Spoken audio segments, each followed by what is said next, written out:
Yo, yo, yo, yo, yo, yo, yo, yo, yo, yo, yo, yo, yo, yo, yo, yo, yo, what's good, my people? It's me, Jason Gooner. We're back in the building, and you know what time it is, people. It's another episode of Reasoning Time. It's episode 13. You see on the thumbnail, you see on the title. Today we're going to be talking about Vere-Phoenix relegation from the Premier League. Also discuss the Premier League in general. We have a couple more fixtures, I think. Cavalier and Mount Pleasant play a game today to make up, and then there's two fixtures left this weekend and next, and then that will be the end of the Premier League regular season. So we're going to go ahead and talk about the the playoff push. Who I think will get those final playoff spots. Pretty much the five are pretty much set. It's really six position that they're battling out, and it's really between two teams. So I'll tell you my pick for that last spot in the playoffs, and also my pick for the team to make the drop. And we're going to base it off of the games that we know are left to play, obviously, and kind of try to predict that. So that would be the first segment. Just talk about Vere-Phoenix at first, talk about their season and everything in general. Obviously, Mr. Butler always causing a lot of fanfare, whether positive or negative. So we're just going to talk about what we saw from my point of view of the season and Vere-Phoenix in general. And also we're going to talk about the Premier League in general as well. Also going to just touch on briefly the championship, the tier 2 as well. They are down to their final weekend of the regular season. So they have a fight for the final spot in one of the semifinals. So we're going to talk about that, just give you an update. Also let you know about who's leading the scoring charts in that league as well. As you have seen in the JPL the last few years, some players that came up from that competition have done really well. As a matter of fact, last year, the winner of the Golden Boot was the leading goal scorer at tier 2 the year before that. And this year, we've seen a player from Mount Pleasant, Edwards, who helped Racing get up to the Premier League. He's doing pretty well as well. So might be good to just see the names there and see if we can track their progression as they get up to the top league next year, hopefully for them. And then we're going to move into the JFF and the partnership with Roundhill. They had a press conference about it, telling us all about it yesterday. Of course, General Secretary Dennis Strong, the president Mike Ricketts, and also the head of Kingston Made Productions, Gary O'Graham. They were all on there talking about this partnership, and we're just going to talk about what it really means, how beneficial can it be, and try to figure out why they even went this route, and just try to make sense of it and see how much this can really help to further the Jamaican football. It looks like more of a ploy to try to gain some momentum as far as utilizing our link with tourism and the country, and how can we get into that industry and use that as a tool to market the JFF in general and Jamaican football in general. So we're going to see if that can be something we can look to do in the future, and how smart of a move this was. And then also the last segment at the end of the show, not really the end of the show, but at some point of the show, we're going to start talking about this until the end. I want to revisit the Gold Cup provisional list from 2023. And the reason why I want to do that, people, is I want to look at it and examine it and see, where can we learn from what we have done in the past. A lot of times we hear this saying a lot in the YouTube space as far as Jamaica football is concerned. Insanity, the definition of it, doing the same thing over and over, expecting different results. So what I want to do is look at the names that were on that provisional list of players that we had to select the 23 players or 23 to 26 players to go to the Gold Cup for. I'm also going to show you guys, based on the regulations of the competition, when we can expect to see that Gold Cup provisional list for the 2025 version. And also, based on the last time we heard from the head coach, Steve McLaren, his ideal thing to happen for this summer would be that the players used in the World Cup qualifiers would then kick on and form the bulk, if not all, of his Gold Cup squad. So I know the World Cup qualifiers are before the World Cup, so some people might think I'm taking it out of turn, but the reason why I think it's good to examine this Gold Cup roster is I think once the provisional squads have been submitted and released by CONCACAF, we'll have a pretty good of an idea of what we'll see for our World Cup qualifiers as well, based on what we heard from McLaren. Now, we know he says something sometimes, and maybe what we see is not exactly the same, but I can only base it off of what I heard so far. And he's saying that in his mind, the ideal situation would be to have one squad from the World Cup qualifiers leading right through to the Gold Cup, right? So let's see if we can get some ideas from the past squad, and again, see where we went wrong, how we can correct it, and make sure how we don't go down the same road as we pick this upcoming provisional squad. All right, people. So let me big up the people in the comment section. You don't know on the bottom of the screen. Well, why? If Duke is here, I'll get a big why. But crawling along the screen, you will see like, share, and subscribe to Gooner TV. Those are the rules of YouTube, people, especially on this platform. You need to like the video. That's the first thing. Share the content as well. A lot of you discuss Jamaican football in your various networks. Let all your networks know that Jason Gooner even exists. If you are here, that means you like what I have to offer. And even if you don't like it, you like to have the conversation about what I have to offer. So let other people be aware as well. The more the merrier, people. It lets the thing flow a lot better. All right. So big up Warren. Thanks for the support on the job, but here to support. Always supporting Warren. We really do appreciate it. My brother, DJ Gigs in the building. Bless up, bless up. Juras 40 said up, up, up. Yeah, man. Make them know for up the likes, people. Up the likes, up the likes. El Meeks said in the house. Big up El Meeks. At some point, Gooner, you have to drop your top 5 MCs. El Meeks, I like the idea of that. One day we will do that for sure. One day we'll do that for sure. Maybe if we have time at the end of the show, we can close the show off with a little top 5 MC conversation. All right. Drew and El Meeks up. Yes. Hail up, everybody. Hail up the ones and ones in the building. I wonder what he's blaming for this relegation, though. Well, DJ Gigs, we're going to talk about that. We're going to talk about that. He did make a statement on his Instagram. And we can perhaps listen to some parts of that just to see what he has to say. I have some thoughts on that whole 3-part response that he gave as well. And I will be obviously talking about those in that segment, which will start shortly. We're just going to let some more people arrive, let the word get out there. Jason Gooner is a channel that don't really have a set time when he goes live. So the notifications have to work and the shares have to work. So you guys put in that legwork for your boy. Please do get it shared around into the various networks. Big up to all the creators as well doing their thing. As long as you're doing it from the heart, we love it. And opinions will differ, but at the end of the day, do your research, come with some facts, and we'll always give it the time. At least me personally, still. I wonder what he's blaming. I don't know. Blessings, blessings, blessings. We need partnership with a major hotel chain to assist with world travel. I am eagerly awaiting meaningful additions, Jason. Yes, Warren Webster, we're going to touch on that in the JFF Roundhill partnership segment. At some point, when you're doing anything in life, you have to start from a point, right? And one thing that I can't really beat them on in any way is, getting at least some kind of partnerships formed. And we got to hear in the press conference, some of the plans and what it would look like. It sounded a bit tentative at times from some, like all of them weren't quite on the same page with the dates. But I have done some research afterwards and found out that it is actually already being advertised on Roundhill's websites and stuff. So I will pull that up on the screen so you guys can get a better idea of how it's going to run and what it really entails.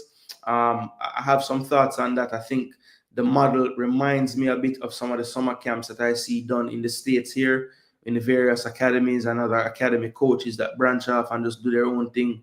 It's a good revenue stream and one that I think the JFF is trying to capitalize on if they can. And I think it's for a particular reason as well. And we're going to talk about that in that segment. Very, very interesting stuff, I think, that I want to bring to into your consciousness today. All right, bless up Seymour Roberts. Big up yourself. Big up yourself. Thanks for tuning in, my bro. Okay, let's move on now to the first part of the show. And of course, it's reasoning time. So Gunner's boss came one day and said, oh, the show name Reasoning Time, but you're reasoning with yourself. And that's the thing, people. If you notice, I try my best. Obviously, I'm going to be talking the majority of the time of the program. But I do want to include you guys in the conversation as much as possible. I know sometimes some forums they have 15 people on the panel and whatnot. For whatever, I don't know, I like to just have the conversation here, open up the chat, of course, because I do think that you're important in asking the relevant questions that might come up that I might not have thought of, and I will always engage with the chat. So please do be a part of the show. It's an interactive show. Please do.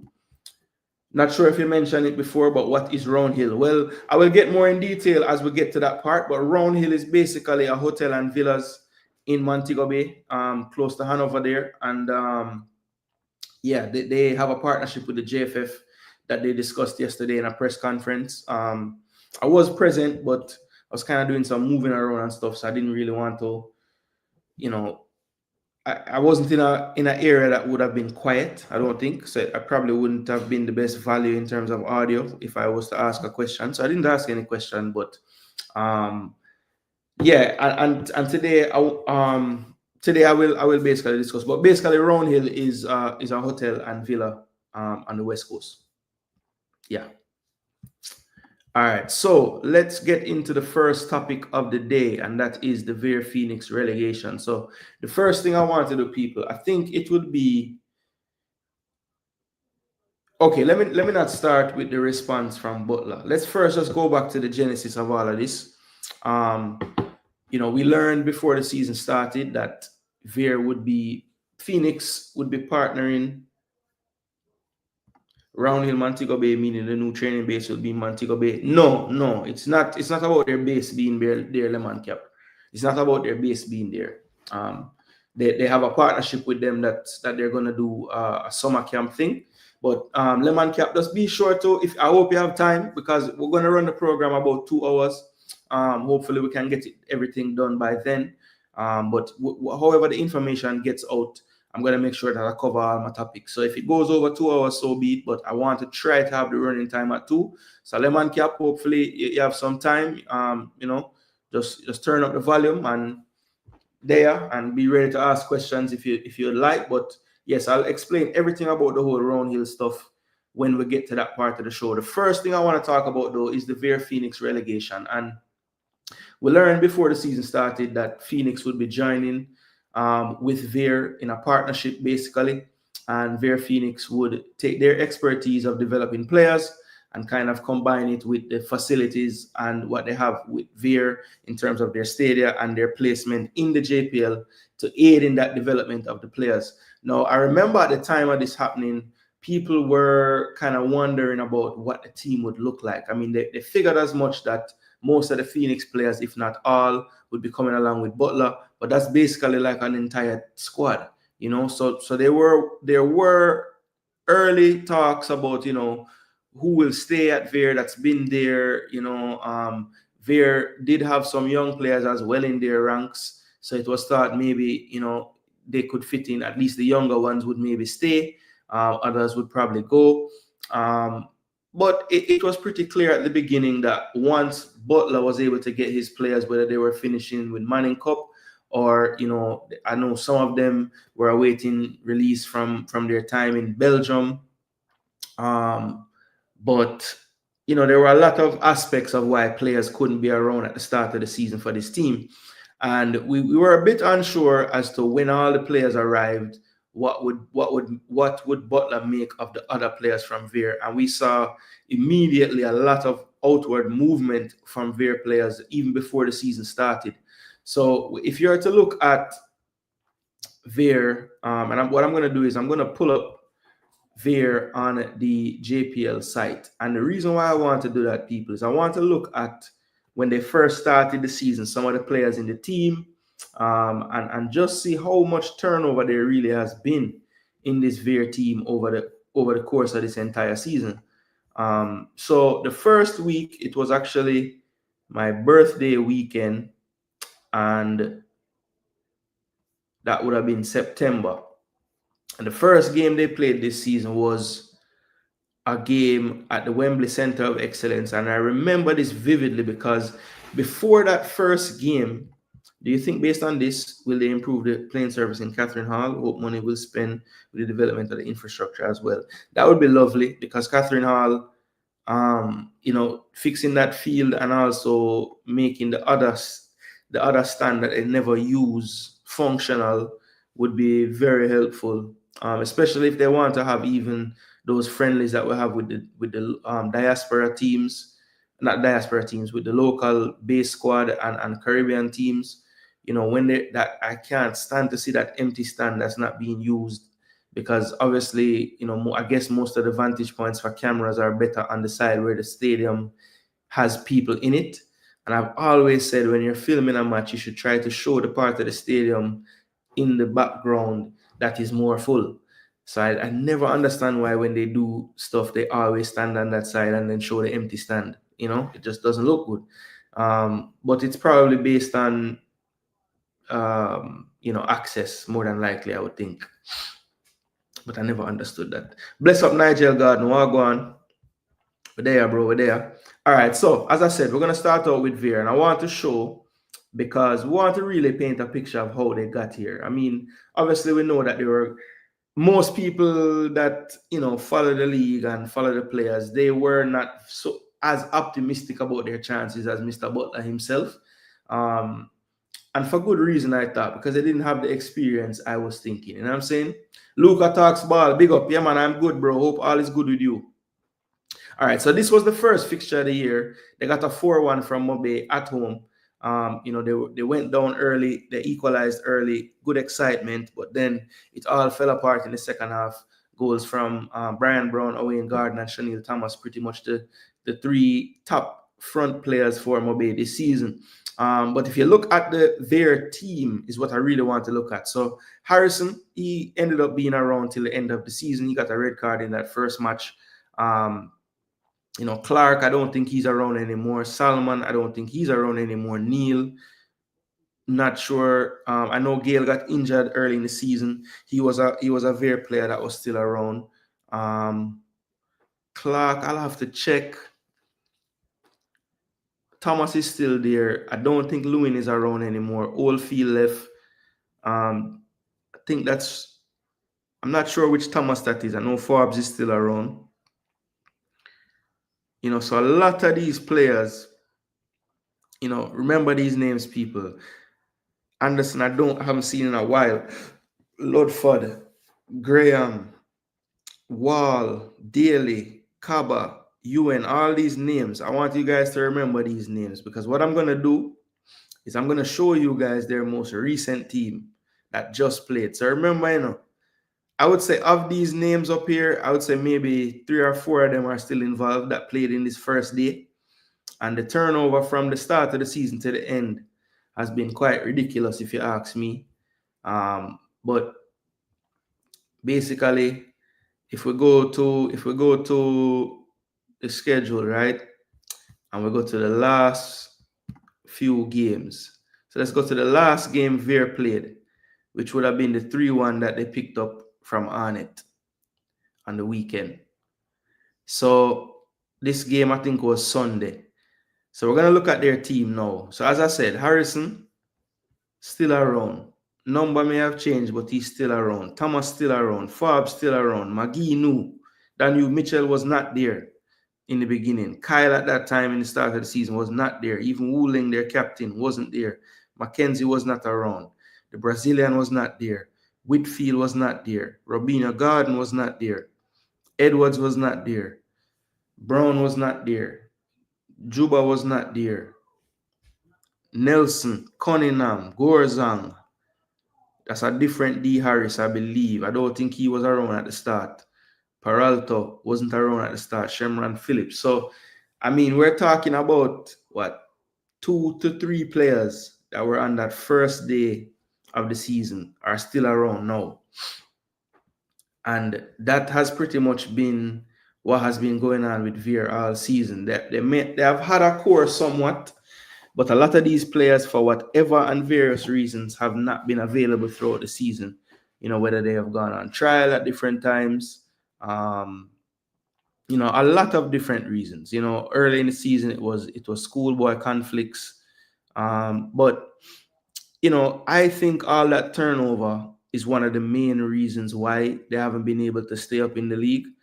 I also believe that Mr. Butler at times has grossly overplayed the impact that all of his complement of players would bring, because as he mentioned, and I'm going to play a snippet of what he's had to say, but he mentioned in his response about being relegated that, people have to remember the age of the players and, how they don't really have a knowledge of the league, and I think some of the things he was saying, I think a lot of people would have been saying the same things he's saying in the beginning of the season, but it was always met with, you just hate Butler or you're bad mind, or, so it just goes to show people that sometimes when people are analyzing things or breaking things down, try not to worry so much about how the person who is talking feels about the people that he's talking about. Now, I know if you have some affiliation to something, people are going to assume that you can't start the truth. But I think in this situation, there's a lot of people that maybe don't like Butler very much, right? And I get that. But I think even those that are indifferent and don't really care to have a liking or a disliking of him, if you just look at the facts, the writing would have been on the wall in terms of them being able to get into this league. One which I might add has been, still not to the standard that I would love in terms of all the professionalism and the aspects that surround a league, but you can see improvements in it, right? You can see increased coverage. You can see a bit more fanfare. Again, I will not stop shouting it out. All these content creators, when it comes down to getting the interviews, getting the post-match reaction, getting footage out there, highlight clips of games that weren't televised, big up to all of you. And you guys know who you are. There's no need to name all of you. I've shown a lot of support to all of you and shouted you out numerous times on my own platform. But again, I really do appreciate it, because without you guys, to be honest, like all you guys are putting the work with the content creation behind the scenes of this league, I wouldn't feel confident to do these programs and actually talk about it. You know what I'm saying? Because, big up to Sportsmax as well for bringing some of it. But I don't believe that outside of their televised games, they really do much to keep me aware of what's going on. So yeah, again, big shout out to them, because it's definitely like opened a window for me, somebody who's not there on the ground, to at least be able to cover and have a pretty good idea and understanding of what's going on in the league. So again, really, really respect to all of you putting in the work. I know a lot of times you probably don't get the compensation you deserve for that work, but just know that people do appreciate it. Zine. And whenever I can, I try to highlight you guys and send people your way to at least increase the viewership and let your fan bases continue to grow. But anyway, back to the conversation. As I said, one of the main things, and I kind of wrote a list of things, but one of the main things that I wrote down was just the turnover of players. And I feel like even though most of the players would have been familiar with Mr. Butler himself, remember there's a layer to this whole Vere-Phoenix situation that I think at times is kind of the elephant in the room, because there is someone else in the coaching hierarchy there that is the head coach and is supposed to be in charge of the coaching, and that is Lenny Hyde. So that just rolls me right into my number 2 reason why I think that. So the first reason, people, is the player turnover, no continuity, and then basically relying, when you turn over all the players, on basically novices in the JPL. So even, and he mentioned it in his response, even the players who are quote unquote the senior players of the Phoenix setup, when you're talking about Kyle Butler, who was out of retirement to come play, Matthew Wooling and Kevin Atkinson, none of those 3 had ever played in the Premier League anyway. Harrison, the goalkeeper, who has been in and out of the team throughout the season, he's probably the one with some Premier League experience in this team. And I think there might have been some, like 1 or 2 holdovers in the Vere team. Maybe, hopefully, somebody's in there, they can tell me their names. But I know they have a few others that would have had some Premier League experience. But for the most part, 80-90% of their squad has no Premier League experience. So it was always going to be tough, right? So player turnover, one big reason for the big issues there at Vere. Second reason for me is basically the whole coaching situation. And the reason why I say that's a big issue and in my like top reasons why they would have gotten relegated is simple. Now, anytime you're a coach in football or most sports, you'll have your coaching philosophy, you'll have your coaching system, your style. And I feel like the partnership between Lenny Hyde and Craig Butler is one that was just doomed to fail from the beginning. Because to me, from what I've seen, I've seen two of their teams playing. I've even seen their teams play each other, because we got to see Mona play Clarendon.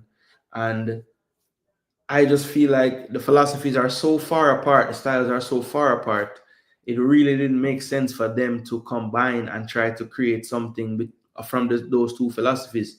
They are literally polar ends of the spectrum when it comes down to playing football, as far as I'm concerned. I think Butler is, much more direct of a style. He's totally fine. He said it many times. We have speed. We need to utilize the speed by, instead of making 15 passes to get an opportunity, we need to try to make 2 or 3 passes to get that opportunity. How do you do that? You're going to go more direct. You're going to play more long passes, right? Now, from what I've seen of Lenny Hyde, and you guys can, get involved in the conversation in the comment section, Lenny Hyde is literally the opposite of that. He'd be totally fine passing the ball 20, 25 times if that meant getting to the right opening to then attack that opening. I don't believe that he believes that the only route to that, the only way to get to that ending destination is directly. He will take the long route, the scenic route, to get to that greener pasture. I don't think, from what I've seen of Craig Butler's teams, that he's really with that. As a matter of fact, he seems to get a bit frustrated whenever he talks about players not doing things. It seems to be when they're not expressing themselves, trying to do things going forward. He's not a firm believer in the side to side, trying to set up when to attack. He's just about attacking, so just philosophically, to me, it just was doomed to fail. They are too far apart on that spectrum. And one of the things I thought that was interesting early in the season, if you remember correctly, those early weeks of the season, it was a big deal with this whole coaching licensing.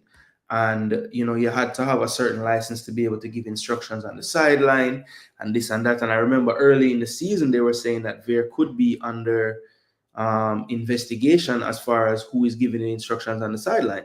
Because to my knowledge, Mr. Butler does not own any coaching license, right? He's not a licensed coach.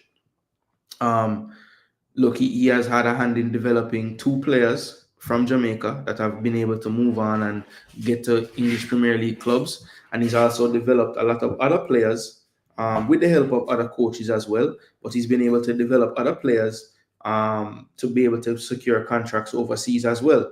I'm not one of those people that will knock him all the way because he's had a bulk of his players go to one place that's maybe not the most, decorated place in the world. At the end of the day, it's not easy to get kids out of Jamaica and into Europe. So I will always give him the credit for doing things like that. There's nothing wrong, there's nothing wrong with giving him that credit. What I will say though is I do believe that what I will give him a lot of credit for is being able to garner very good relationships overseas. It is clear that he heavily leans on those relationships to, at the very least, get his players to get a look in, right? I may not agree with some of the methods. Like, I don't know why it is that most of the time his players go on trials. I would hope that with them going on the trips that they do go on, being able to showcase the talent that way, he would get more opportunities, where players are actually getting signed, and even if it's a trialist signature or something like that, that would be nice. But it appears as if he because of the relationships he has, he's able to get his kids into these open tryout situations And you know, I've always felt that at times when he's giving the public information, he tends to omit some of the info that might take a bit of the gloss off of whatever he's achieved. So, in other words, they would have played a youth team from a club. And instead of just saying, hey, you know, we basically played against other trialists who were representing the club in a match, you know, which is what I have found out to be the truth about some of the situations he talked about. He will say, he will embellish the story more and say, no, we played the FA Youth Cup squad that won the FA Youth Cup that year, you know, and it's like, it's still impressive to me personally that you're able to, you know, you as just an academy out of Jamaica is able to get even a trialist game with a club in the Premier League. That's awesome.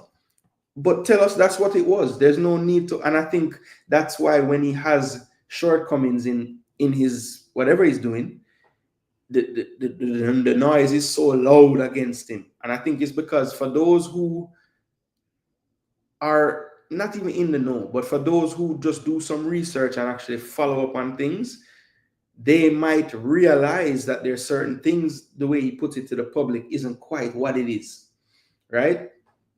And I think people that are keen to point those things out are meant with a lot of resentment from his fans. But at the end of the day, you should be able to accept certain things as well, because me personally have nothing against him, right? Again, I give him respect for what he's been able to do.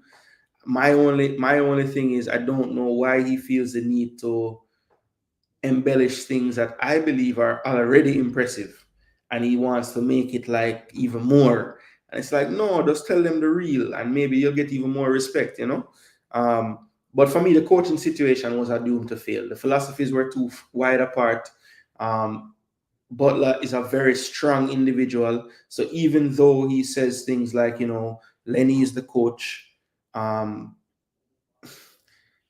he's too hands-on. If he's at training every day, he's gonna say things, he's gonna talk.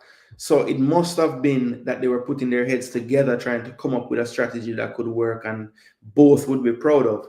And I just feel like because of that gap in their philosophies, in terms of one, you know, seeing football one way and one seeing it the other, I don't see how it was going to work, because it would be, they would never be in unison. Something would always be pulling the other in the other direction. And I think that played out during the season as the only consistency they had was really losing games. You know, that was it. And conceding goals. You know, there must have been some kind of record breaking for conceding goals. I know there's more games this season, but if you do the goals per game, I'm sure they would be up there in the Premier League history, to be honest. And I don't know that for sure, but yeah.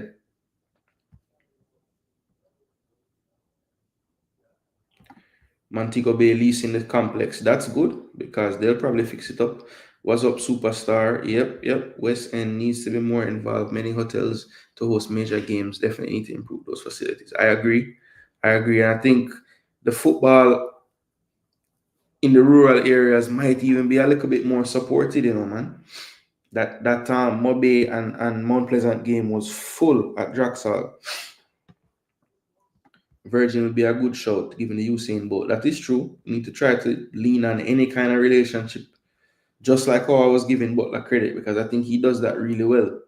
You know, keeps his kids getting at least chances to be seen based on the relationships he has formed over the years.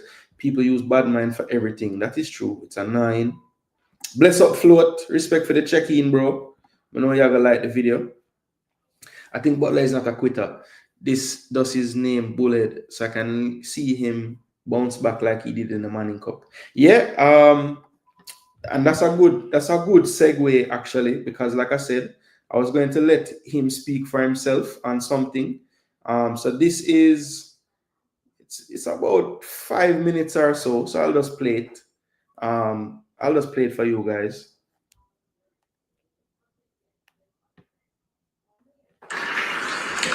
This is Craig Butler. As you can see, I'm doing this video alone, without my players, without anyone else to ask me questions. So I'm going to make it very clear. Yes, Vere has been relegated from the Premier League. Yes, We have lost many games this season. No, I'm not in any way humbled by the experience. It's a cycle. It's a path. I hear a lot of people laughing and happy and all of those things. That is fine. I played this league with 16-year-olds, 17-year-olds, and 18-year-olds, with maybe 3 players at the age of 26, 27. Yeah. So it is not for me to really be too worried. The game plan continues, the model continues, the management of our players continues, the relationships that we have overseas continues and gets stronger. In fact, you'll see in the next month or so a huge development in how we transition our players. A lot of people believe that Rome was built in a day. It wasn't, but it was burnt in a day. Yeah. And for me, I want people to understand very clearly. Okay, we take our meetings. I take the meetings. Lenny wasn't the only person coaching. We made decisions together. The players weren't the only people on the field. We were with them, guiding them. I was with them, guiding them. So I take full responsibility. The players, in my opinion, are the best young talents in the country. The best young talents in the country. So that was the part 1. Let me just let it play for part 2. The players, in my opinion, are the best young talents in the country. The best young talents in the country. Denzel McKenzie just turned 18 years old, able to play another year of Manning Cup if we wanted to. It's not going to be a match at this time for Asule Makala physically. And so the physicality of the league actually affected them. Yeah? But it's not a problem because it is a method by which they will evolve, get stronger earlier, and be able to transition better to professional football in Europe. Several of these players have shown high quality. Robinho Gordon has debuted already for Jamaica at 18 years old. He has opportunities coming up. Sean Layton has already been selected by Chelsea and has several other clubs in mainland Europe that are very interested in him, one being Genk for sure, and Club Brugge. We have a situation where we're doing our best to keep the players not just playing in the league, but to utilize it as a developmental tool. Yes, this year we got relegated, but there's next year, and we'll come back up, and the next year, and the players will be strong enough mentally and physically and understand the league better and win. We played 3 years of Manning Cup before we won the league. 3 years. 3 years. It was that easy. I did say I would win it, and I will win the league. We will win the league. We're together in all of this, and for the fans of Vere, okay, we got relegated. It won't be the first time Vere was relegated, but we will come back up, and we'll make sure we win the league for you. Yeah, it's a process.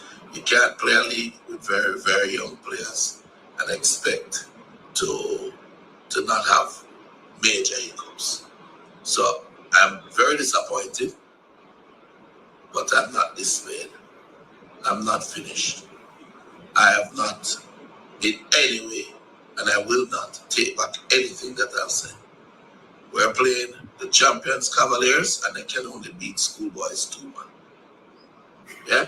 Kyle Butler came out of retirement, back to almost full fitness. Matthew Woolley and Kevon Atkinson.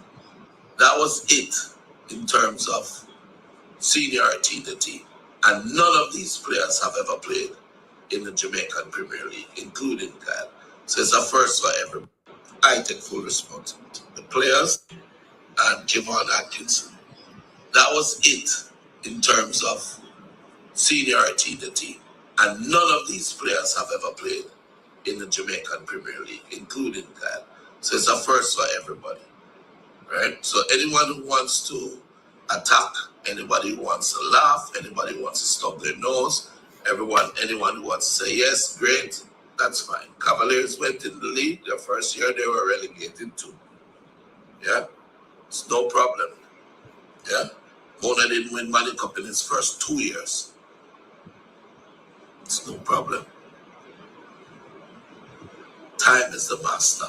And one of the things that I will continue to do is to move my players. Some of these players, I'm glad Jamaica got a chance to see them, but you will not see them play again on local shores. This is life. And we thank you all for the opportunity, and the love and respect continues. Have a good day.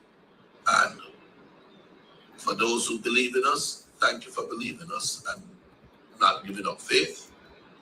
The road to heaven has many roads, and it's sometimes very difficult. But we will get to heaven, and we will get to the promised land. All right, so that was his response basically to all the noise of them being relegated. I'm going to ask a question in the poll now. Will Vere-Phoenix get back to JPL next season? Real simple question. And we're going to just ask and see what people think based on what they know of the team, what they know of Butler. Of course, there's a lot of variables to come up. Will Lenny continue? Seems like he's in for the fight and the long haul. Even though I disagree that it can work. I think they, he have mentioned many times that they're good friends, and his kids have been coached by him, and vice versa, and all of this stuff. So, they seem to have not lost their relationship in terms of their friendship in any way. So maybe they can continue, but I just think philosophically they're too far apart. That's just my take on that whole situation. So I would say the player turnover, the coaching situation, and then also I think where Mr. Butler could have done better this season is with how he has dealt with the community in Clarendon. And I think the resentment that a lot of the community has shown, I am not there, so I don't know for sure. But based on what that reports of people who do go to the games, it's been almost an untenable situation towards the end of the season with the fan base and Mr. Butler. Basically, the overall sentiment is, just take the team, just go away, leave with Phoenix, leave Vere alone. There are no more Clarendon players in the team. To that, somebody can correct me if I'm wrong, but from what I've heard, there are no more of the actual homegrown talent playing for the club. And I think that has, that couple now is one thing if you're going to take away all the players that people might know, the players that might have closer ties to the community, but you can't do that and then still lose, or even lose worse than you were before, right? Because Vere was in the league last year. They didn't get relegated. Now you come in, you change up the whole team, you bring in your players, and they get relegated. So, I don't think that he really has a leg to stand on as far as talking with the community. So for me, what's going to be huge is obviously the community loves a winner. So if they can go down to the championship and do the right thing, get back up to the Premier League, maybe that will garner some more respect from the community, and also a season of more successful campaign if they were to be successful in Tier 2. Obviously, their fans would be a part of that whole journey as well. Maybe that endears the Phoenix players more to the Vere community. I don't know. But that's something that's going to actually have to take time because at the end of the day, they're always going to hold that bit of resentment that he didn't really try to utilize any of the players that would have been in that Vere situation before he arrived. He basically, even though he didn't say it verbally, his actions would have shown that he definitely didn't have any plans for most of those players. where that wasn't really what he was saying when he first got there. He was basically saying it would be more about integration, and he would see which ones he can work with as well who are already there, the ones who want to work. But the way he always put it was he realized that certain players didn't want to work, and that's what he put it down to. But I don't think that the community really accepted that. I think they just saw it as if you're not a Phoenix player from before, then the coach is not going to have time for you. And they weren't really so happy with that, right? And while I do blame his lack of community relations, I must also say honestly that the community should have known what the situation was going to become. Every situation he has gone into, he pretty much tailor makes everything, picks the players he wants to use, and you can hear based on how he talks about all his players, he believes that they literally are the best players in Jamaica at their age group. So he's not going to waver and get away from that. So, the Vere players wouldn't have been amongst that stable. So I never thought they were going to be there for the long run, and I think they should have seen that as well. But those are the three main things I think caused this downfall. One, player turnover, also misrepresenting the level of your players as well. I think that's something that he has been doing for too long, which I think gets him in trouble when people that maybe don't listen to the sensationalism and just break it down, they maybe don't see it how he sees it, and he doesn't. I mean, look, at the end of the day, that's the conflict that he resides in. He wants to be a director and a coach and a developer of players, or not players, but a developer of a playing philosophy. But then he also wants to be their managers and their spokespersons. So, you're going to compromise coaching them by talking them up in the media. How do you then motivate them if you have just told everybody else in the media that they're the best? So to me, it reminds me of number two, which is the coaching situation and the difference in philosophy. It's like the philosophy of a manager is so different from that of a coach. How can you be effective at one and be good at the same time? I don't think it's possible. I think that's why FIFA doesn't allow coaches to be agents, right? Or managers, whatever you want to call it, right? And then the third thing, lack of the community relations. I think you would have had to have been a bit more upfront with the people in terms of your plans. Try to sell them the players that you want to sell them in terms of like what you do when you try to get them into clubs around the world. You'd have had to do the same with those players to the community. Try to have more community outreach with the players so that the players can get to know the community as well. I think those are things that maybe dropped the ball on, because from what I understand, the team didn't even train out there. They train in Kingston every week. And so, how did you really expect these community to get to know these players? They're used to being able to go to training when they're going home and things. I know each Premier League club, from what I remember living in Jamaica a long time ago, they all have their diehard fans that go training and all these things. Now you have taken that option away from your diehard fans. Will they stick around as diehard fans? That is the question. But look, a lot of community mending to be done, I think, in that community with Butler and that community. So hopefully tier 2 and a little success in tier 2 can be the bridge that, hopefully gets that relationship back going. Because I do think Vere, when they're, in tune with that community, can have a really good atmosphere at their home games. It did, and it was actually decent in the early part of the season when all that optimism was around. But as the season went on, and it played out the way it played out, you started to see that participation and that support dwindle towards the end of the season. So yeah, I think a lot of things went wrong, but those are the three that I would say caused the biggest issues and caused them to get relegated this season. Now, before we move on to the second topic, which is the JFF and Roundhill, I just wanted to really quickly, since we're going into the last weekend of it this weekend, and what I'm talking about is the Tier 2 Championship. I have the table that I want to bring up, and I just want to let you guys know this coming weekend what the fixtures are. Just so you guys are aware, there's one more weekend to play. Those games will be played this coming Saturday. So if you're in Jamaica, you need something to do on Saturday, try to find a Tier 2 game to go watch. It is the last game of the regular season, and I'm about to tell you the games that I think will probably be the most exciting just due to what's on the line. Now, of course, you know that there will be 2 teams relegated from the Premier League this year. And yeah, before I move on to Tier 2, sorry, I just remembered I would like to just talk about, before we move on to Tier 2, talk about the final 2 games of the regular season. Well, 3 for some. Cavalier and Mount Pleasant play this afternoon, actually. Hopefully, I can find that somewhere on YouTube. I know it won't be on Sportsmax or anything. It's a rescheduled game.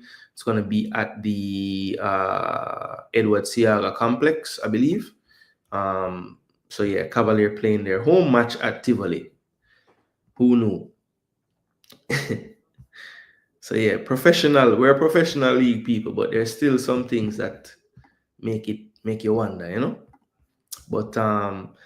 But yeah, so before we move on to the Tier 2, as I was saying, let's take a look at the regular season end.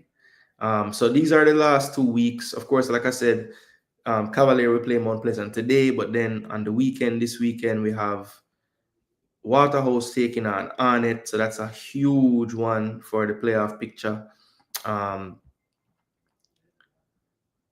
Also on Sunday. So all the matches looks like they'll be Sunday this week. So we have them kicking off all at the same time as well at 3:30.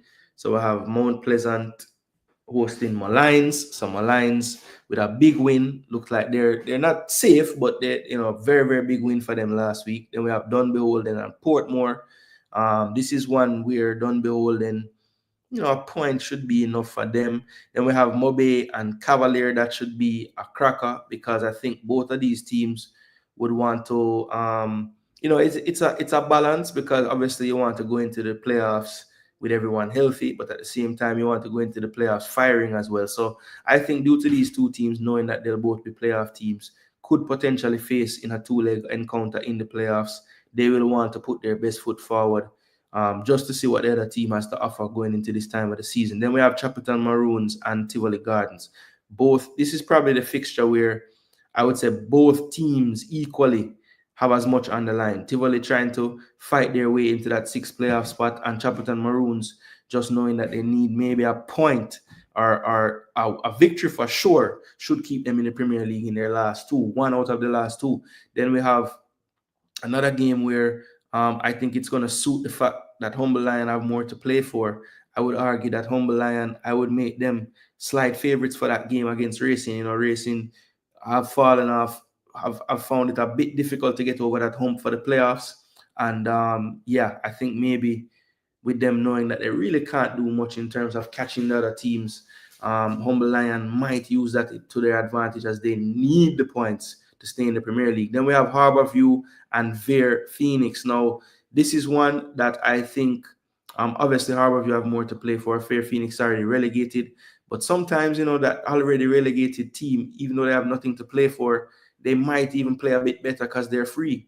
The freedom of knowing that there's not that much pressure. Whereas Harborview still have all the pressure in the world. So that could tie into that fixture there. But we shall see. I wouldn't really put that much money, or I wouldn't put any money actually on Vere-Phoenix to win, but Harborview could maybe drop a point there or drop 2 points there. Then we have Vere and Chapelton. That's another one. A Clarendon derby there. Well, really, the Clarendonians would tell you that it's not a Clarendon derby, because none of the people from Vere are Clarendonians, but the clubs are from there, so it is a Clarendon derby. But again, Chapelton might still need something out of that game, especially due to the fact that they face Tivoli Gardens on the weekend. This coming Sunday, Tivoli definitely fighting with Waterhouse for that last spot. So that could be big for them there. And they will travel to Vere on that last day. Then we have Tivoli hosting Mobe on the last day. Now, this could be interesting, because based on what happens this week with the Mobe Cavalier game, Mobe could have already sewn up 2nd place, and that could just literally be a rest. Now, another way to look at it, if Mobe is in 2nd place, they will know that they do have quite a long rest until they play again, and might want to ensure that their players, or their main players, do play that one final tune-up before their first semi-final match if they do finish 2nd. So that's a lot of storylines to look at. Maybe the starting lineups and the team selected on the last day can be affected based on what happens the week before. Then we have Portmore and Racing. Portmore, I think, pretty much locked into that quarterfinal at this point. Can't really get to the top two, so they are really just playing. Maybe the coach will be tweaking his lineup, trying to see how he wants to go into that playoff two-leg fixture. Then we have Arnett and Harbourview. Again, this will be kind of contingent upon what happens this week here, because if Arnett can't make it to second place, they may very well play a changed lineup in this last fixture, knowing that the following week they'll start their playoff run. Then we have Humble Lion and Mount Pleasant. This could again be another fixture where Humble Lion gets the benefit of playing a team that maybe, isn't taking it that serious. They won't have much to play for. They pretty much have sewn up first place, so they're good to go. But they have so much competition in their squad that could cause a problem for Humble Lion, because whoever gets a chance that last day will want to show the coach something, because it's going to be a hell to try to pick that starting 11 for the playoffs for Mount Pleasant. So many quality players in their ranks now. Then that final fixture there, Waterhouse and Dunbeholden, that should be another good fixture again. But just to remind people, this is the standings as we go into the final week. Actually, let me go to the final 2 weeks, I should say. I'm going to show you guys on sofa, because you don't know. Jamaica Premier League and sofa score. I have to big it up. All right, so I like it because they give you the form. So Vere, needed wins, weren't able to get any. 5 losses to end off their campaign with 2 games to go. Humble Lion, had a little bit of a lean run the last 3 matches, but before that had a decent run put together. They were really down there with Vere at one point, but now they're right there. I mean, you see the goal difference battle tight as well. So, any kind of 2-3 goal victory by one of these teams should get them over the line. Dunbeholden and Mullines, while right now safe, there's a scenario where Chapelton and Humble Lions win, and both of those teams are now in the relegation zone. Or if all 3 of these teams were to win, then so strange things can still happen in these last 2 fixtures. As I said, when you look at the Premier League and you look at the round 38 fixtures, it's going to be quite interesting. It's going to be quite interesting. Harbourview Vere will say a lot in the story. Racing, Humble Lion, as I was showing earlier, Racing cannot catch in their last 2 games the 6th spot. So there's really nothing for them to play for. And really, it's a shame. Look at these last 5 games for them. Lost. Only Vere with the same type of form in those last 5. And they've really fallen off in this push towards these playoffs. But the key one, people, is that 6-7 spot right there. What is really going to happen? Cavalier have 3 games to play, so they could get to 71, but they can't get to 72. Well, no, they can get to 72. So I guess realistically, but Mobe ain't going to drop all points in their last few, I don't think. But yeah, I think 4 and 5 pretty much sewn up. Don't know which one will finish above the other. I guess that will affect who gets to host the first and second legs of the semi. So that could be important. But the Waterhouse and Tivoli, what I want to really examine. So Waterhouse have Arnett Gardens, who are still playing to potentially not have to play that first quarterfinal round. So I think they'll go guns blazing for that fixture. Then in that same week, Tivoli Gardens will be playing Chapelton Maroons. And we know Chapelton literally on the cusp of going down. Humble Lion, so as an example, right? If Humble Lion were to lose a game 1-0 and Chapelton lose 4-0, that means Chapelton is in the relegation zone. It's that close. If Harbourview get bagged up by 4-5 some kind of way, that would put them right there as well. So, all 3 of these teams, and Dunbeholden and Mullines, I think they still could find themselves in that second relegation spot. But let's just try to see what I think will take place. So I think Arnett Gardens will beat Waterhouse in that game. And I think Tivoli will actually beat Chapelton Maroons in that game. So that would mean that Tivoli going into the final day would have a 2-point lead over Waterhouse. That's what I think will happen for that part. So that means Chapelton will still be on 33. Done Beholden play Portmore. I think Portmore will beat them. Now this Harborview Vere game, people. I think the Stars of the East going to actually get a draw in that game, right? I think Harborview going to draw with Vere. So that will put them on 34, tied with Done Beholden, who I think will lose to Portmore. Mobay Cavalier.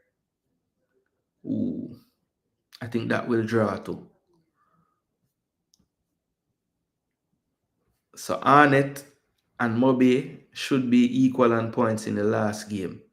And we'll see if Arnett can get a big win and try to get the goal difference closer. But I think they'll probably be in third on goal difference going to the final day. Right? So what I say, Harborview will get a point. Dunbeholden will lose. Chapelton will lose. Humble Lion. I think Humble Lion get a win this week against Racing. I think the slide will just continue for Racing. So yeah, I think Humble Lion win this week to get to 36 points, and it will put them not safe, but I think they will go through with that win on this week, right? And then which other team down there? Uma Lions play Mount Pleasant, them dead. Mount Pleasant could have played them C string and them still have to beat my Lions. so yeah, my Lions will still be on 35. So Humble Lion going to make a big jump with the win. All these other teams, Harborview will draw, Done Beholden, my Lions, Chapelton going to all lose. So going into that last game, Chapelton will be in the relegation zone. Harborview will be on 34, Done Beholden 34, my Lions 35. So that last game of the season now, Arnett Harborview, Arnett going to beat them. So Harborview will stay on 34, right? Then Cavalier Mullines, Cavalier going to beat Mullines. So Mullines will be on 35 and still stay up. Humble Lion, Mount Pleasant will win. Portmore Racing. Portmore win. Tivoli Mobay. Ooh, big game that, Remember, I think Tivoli will be on 57 and Waterhouse still on 55. And Waterhouse play who the last day? Done Beholden. They'll win. So yeah, I think because of this final fixture, you know what? Waterhouse can blow it and draw and miss out by a point. So I'm still gonna say TG get there, Jerome Waite and company. So TG by a point, even though I'm going to lose the last game. Chapelton will beat Vere the last day and move up. So based on goal difference, people, based on goal difference, I think that Vere and Done Beholden going to go down. Vere and Done Beholden going to go down, people. Watch a joke. Nobody now say Done Beholden right now, Everybody has say Humble Lion, Chapelton. Watch. I tell you, Vere and Done Beholden, watch a joke. In the last game, them watch it. Remember me telling you. And Tivoli will get the last spot over Waterhouse. So I think it's going to be Mount Pleasant. Montego Bay second. So Arnett will play Tivoli in the big Kingston derby. And then Cavalier will play Portmore. Yeah. And relegated teams will be Vere and Done Beholden out of the blue. It's a lot of madness have to go on, but I don't think it's so mad.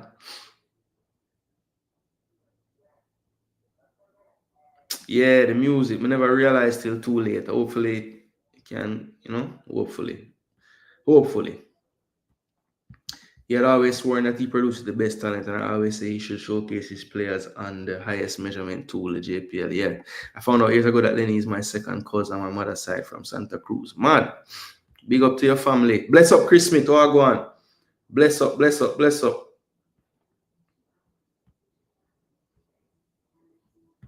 up, Richie. Big up yourself, Richie.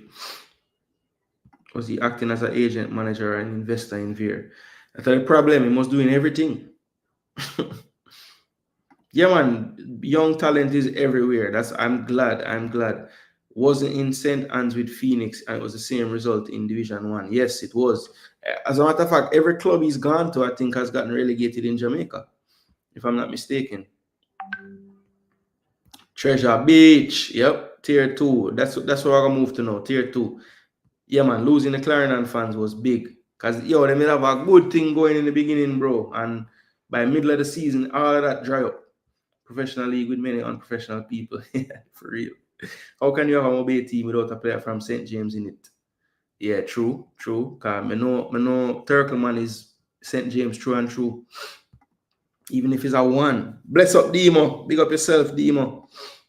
Oh, A-Town though. A-Town are going to reach tier 2. But that was good for the league. You might not like him, but he's good for Jamaica football. A lot of people don't like Stephen Francis. That's true. That's actually a very good well, shouldn't say very good. Stephen Francis is much more accomplished as a coach, but in terms of personality and how I hear people talk about Francis, yes, Mills is definitely the more beloved one, even though Francis might have done more overall. Obviously, Glenn Mills having Bolt is just different level. The mighty have fallen. I'm telling you, Stars of the East. Good to see the promoted team staying up for once. Yeah, that's good. Very good. Racing, for a while, look like they might do the unthinkable, get promoted and make the playoffs, Bless up Travis. Them let you off of the farm early. All right. Don't forget the club in Belgium. I think the club went into bankruptcy. Yeah.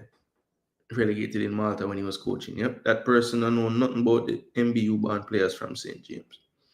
No. He must say, imagine them don't have none. He must say, imagine them don't have none. But they do have some. Him just want to know how you can have a team and don't have nobody from there in it.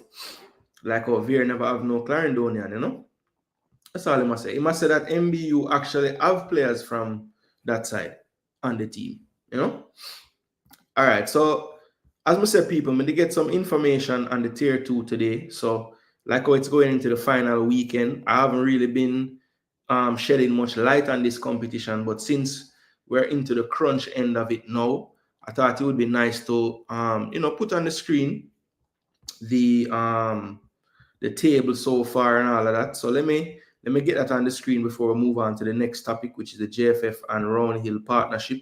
So I wanted to touch on and discuss real quick. Remember, people, if you just got here, please do smash up the like button. It is very, very important that you guys support the channel in that way. Let me get this on screen for you. So this is the table for the season, and basically it's split into Zone A and Zone B, and that's to encourage a little less travel for some of these teams. We have heard many times that it's pretty expensive to run a football club in Jamaica, especially due to the fact that they don't really get the type of prize money that you would really want. So this is done geographically. So you'll notice Zone A has more of the teams on the eastern side, and Zone B would have most of the western teams, right?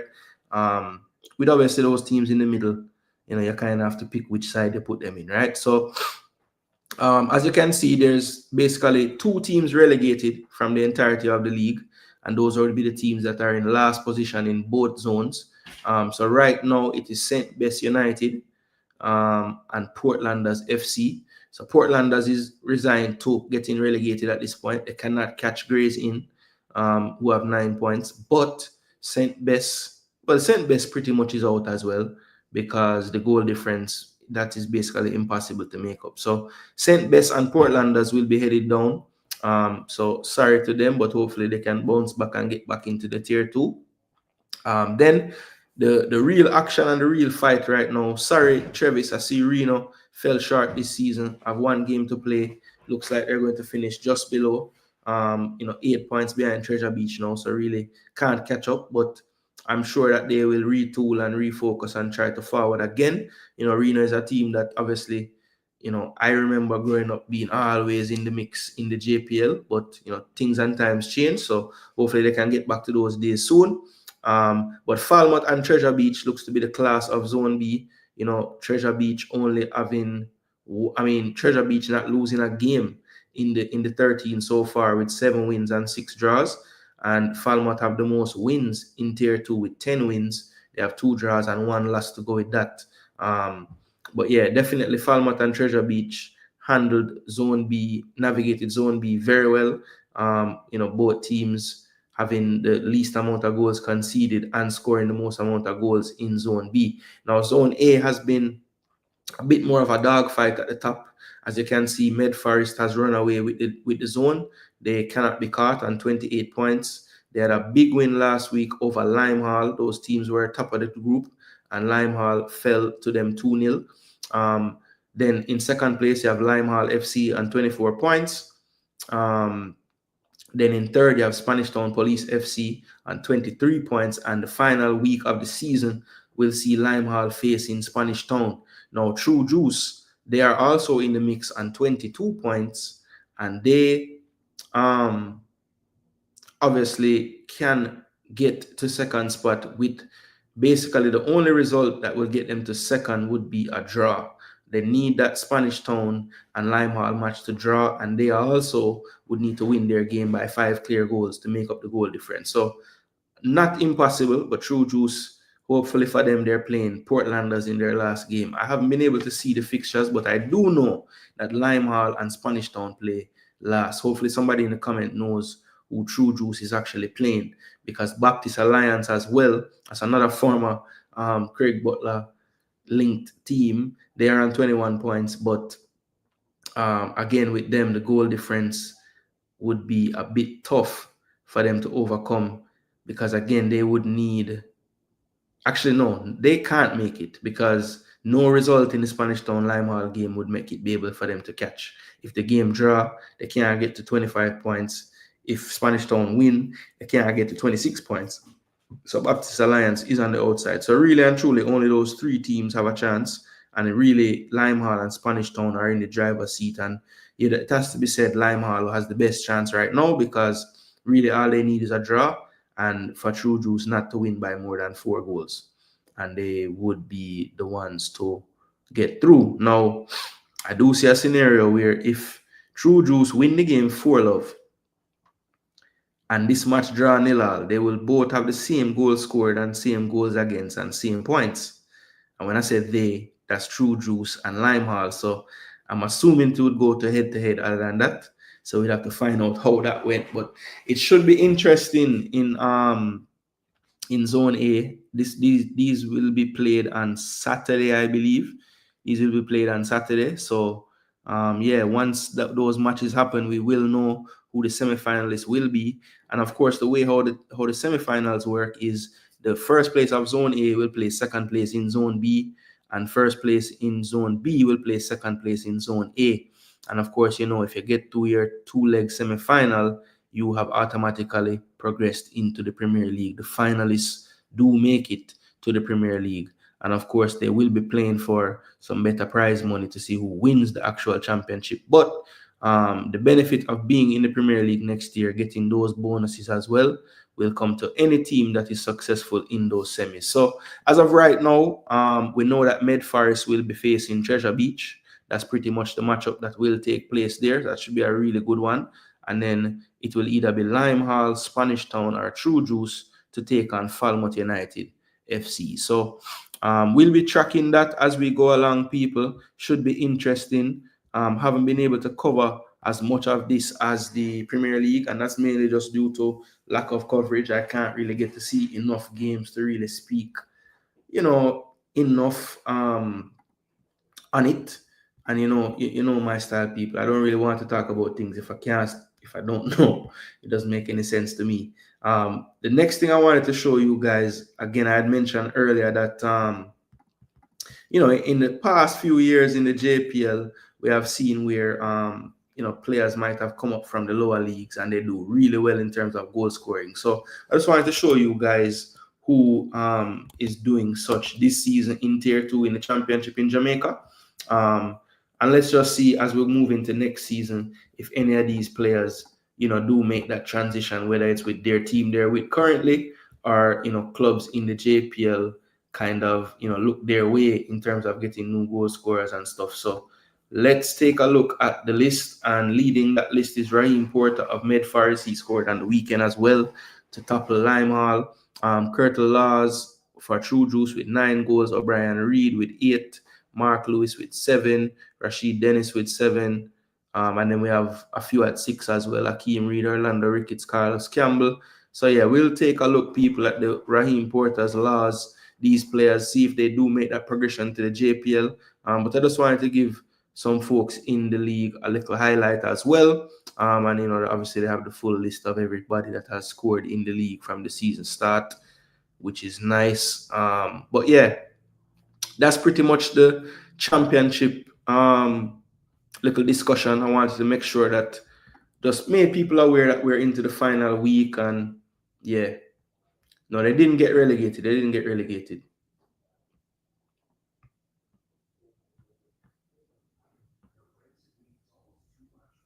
We said, you tell the whole of YouTube that Vere would be relegated. Yes, you did from day one. That is a fact. You stood to that all day. They didn't get relegated. No, they're still there. When you're good for the league, you must can beat a top 6 team. All no VP, you can't beat none. Yeah, I mean, I never played the clips today in the show, but yeah, he couldn't wait till him hold all these people. Rob Smith taking away some of your credit, Travis. Him say it had nothing to do with any football, anything. You just not like the brother. Don't try that. That will never happen. We are third in our zone. Yeah, man. Me tell him, man. Yes, internal problems let us down. Okay. Yeah, I remember you saying that. Some of the baller them need to realize hard work it take, No one hate CB is his ways. Persons not like he chat too much. Treasure Beach coming to do what the great Butler failed to do. We are taking the JPL next year. All right, Nitro said Treasure Beach a theme side. Vere-Phoenix Donkey the JPL. Yes, that's the Jason Gooner terms, Jason Gooner terms. Okay, Kirk Porter's son. I remember that, brother. Yeah, man, I remember Kirk Porter, man. I was in Jamaica them time when he was playing for Boys Town, and Boys Town would have been a Premier League club back then. Jake's Triathlon on Saturday in Treasure Beach as well. Great weekend. Okay, so it's a big weekend for Treasure Beach sports. That's nice. Of course, I did with laugh. Yeah, all right. So people, that was my little look into the JPL Tier 2, the Vere relegation, my predictions for the playoff spot and the last relegation spot. Again, people, mad take. I haven't heard nobody with this one yet, but I'm saying Vere and Dunby Holding going to get the drop, and I'm saying that Tivoli, which is not such a mad take, is going to overtake Waterhouse for that 6th spot. All right, and I do think that Mobe and Mount Pleasant will get the bye. So I think it's going to be Arnett Tivoli and Portmore Cavalier for the quarterfinals, and then they'll go. The winners obviously will face either Mount Pleasant or Mobe United.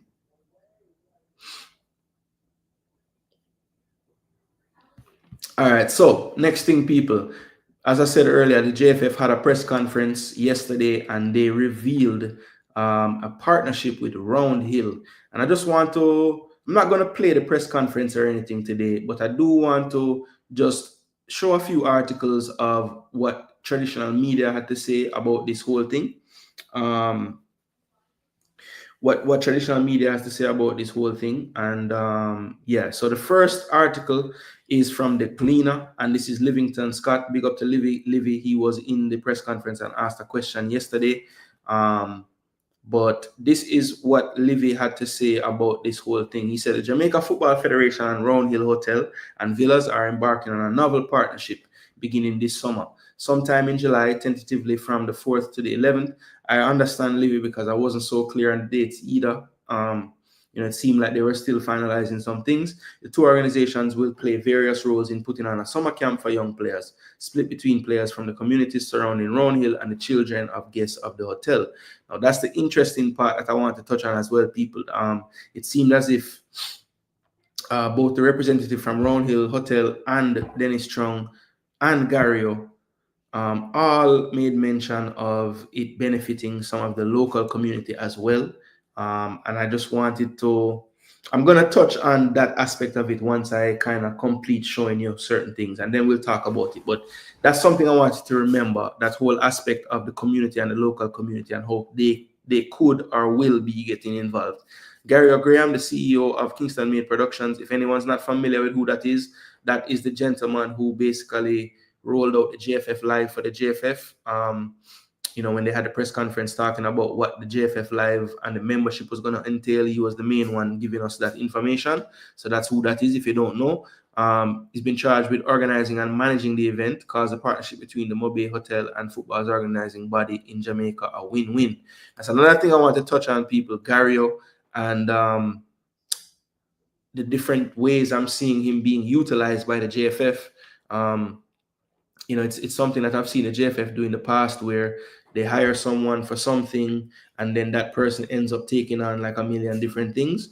And I'm just hopeful that they're not,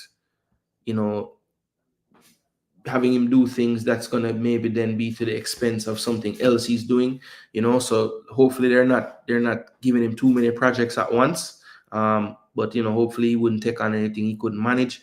Graham explained that organizations will be teaming up with a charity that will help bring in children from the surrounding communities. But according to Graham, there could also be opportunities for the general public.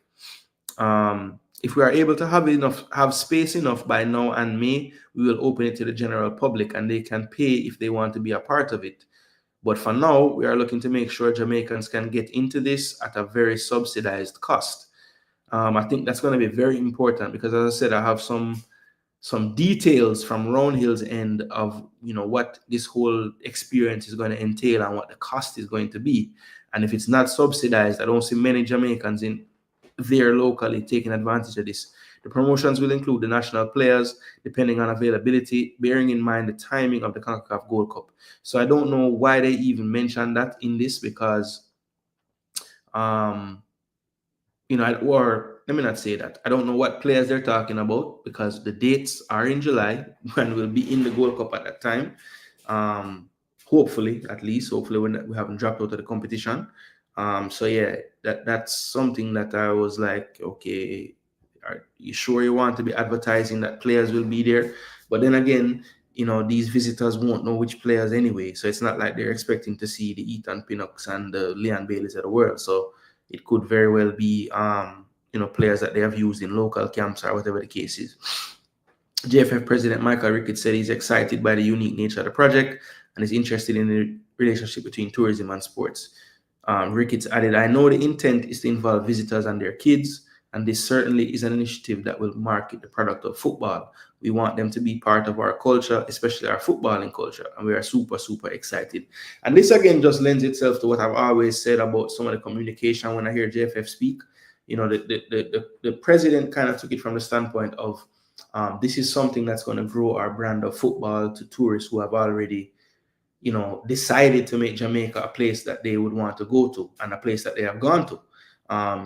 Whereas when Gario was talking about it, he was emphasizing more so how it's going to benefit the local community and the surrounding Jamaicans there.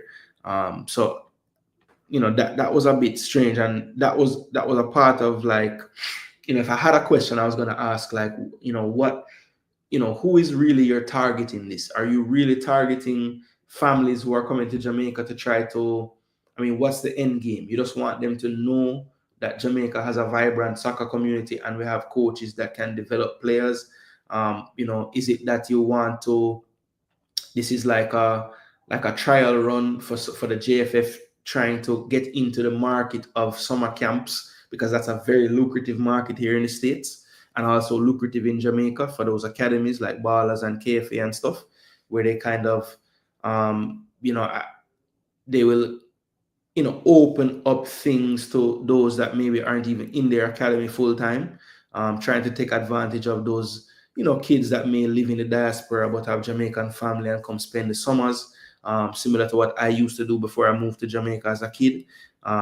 There's a lot of, it's lucrative. It's a lucrative business. And a lot of coaches in the American and Canadian academy structure, they, that's a big money maker for them in that summertime space when kids are out of school and parents need to find something for their kids to do. The ones that want to better their footballing skills, usually they'll have camps of various skill levels, and various price points that you can sign up for. And maybe this is the JFF trying to get into that market as another stream of revenue, which I will never be against. More streams of revenue, the better, right? I'm looking forward with great expectancy, and I'm absolutely sure this will be an initiative which other entities will want to copy going forward. That was Ricketts. Now, Josie, who is a Brazilian, actually, she's the sales and marketing director from Roundhill. She was on there as well. And she said, what we are going to do is to take a little bit of a piece of Jamaica to the international market. Most of our clients are from the USA, Canada, and the UK, and they're going to hear what Jamaica is doing in terms of soccer, especially a year before the World Cup. So it is great to have this. Now, JFF Gensec also added, we welcome the partnership from Roundhill, and we look forward to us doing many more events like this in the future. This is the start of it, and I think this is a platform we can propel from and do a lot and involve not just persons at the JFF, but also from the local level. We are not just bringing in visitors from Roundhill, but also creating opportunities for the children in Jamaica. And that's why that was to my point I just made, which is hopefully this is like a stepping stone to something bigger, because I do think that this template is something that could potentially become a revenue stream for coaches in Jamaica. Because one of the main things that I've heard in terms of coaches having a reluctance to educate themselves to an even higher level is that once they have done so, are there opportunities in Jamaica to basically sustain them from a financial point of view, right? So, one of the big complaints in Jamaican coaching is, this man coached 17 teams, but the man has to do that to provide for his family. You're not getting enough money for these jobs in Jamaica. So how can we supplement this income, add different streams for the coaches, try to have and develop some elite summer camps, summer academy type situations where, visitors or those from the island can pay a fee, go to a camp for a week or two. If they can do it a la carte as well by the day.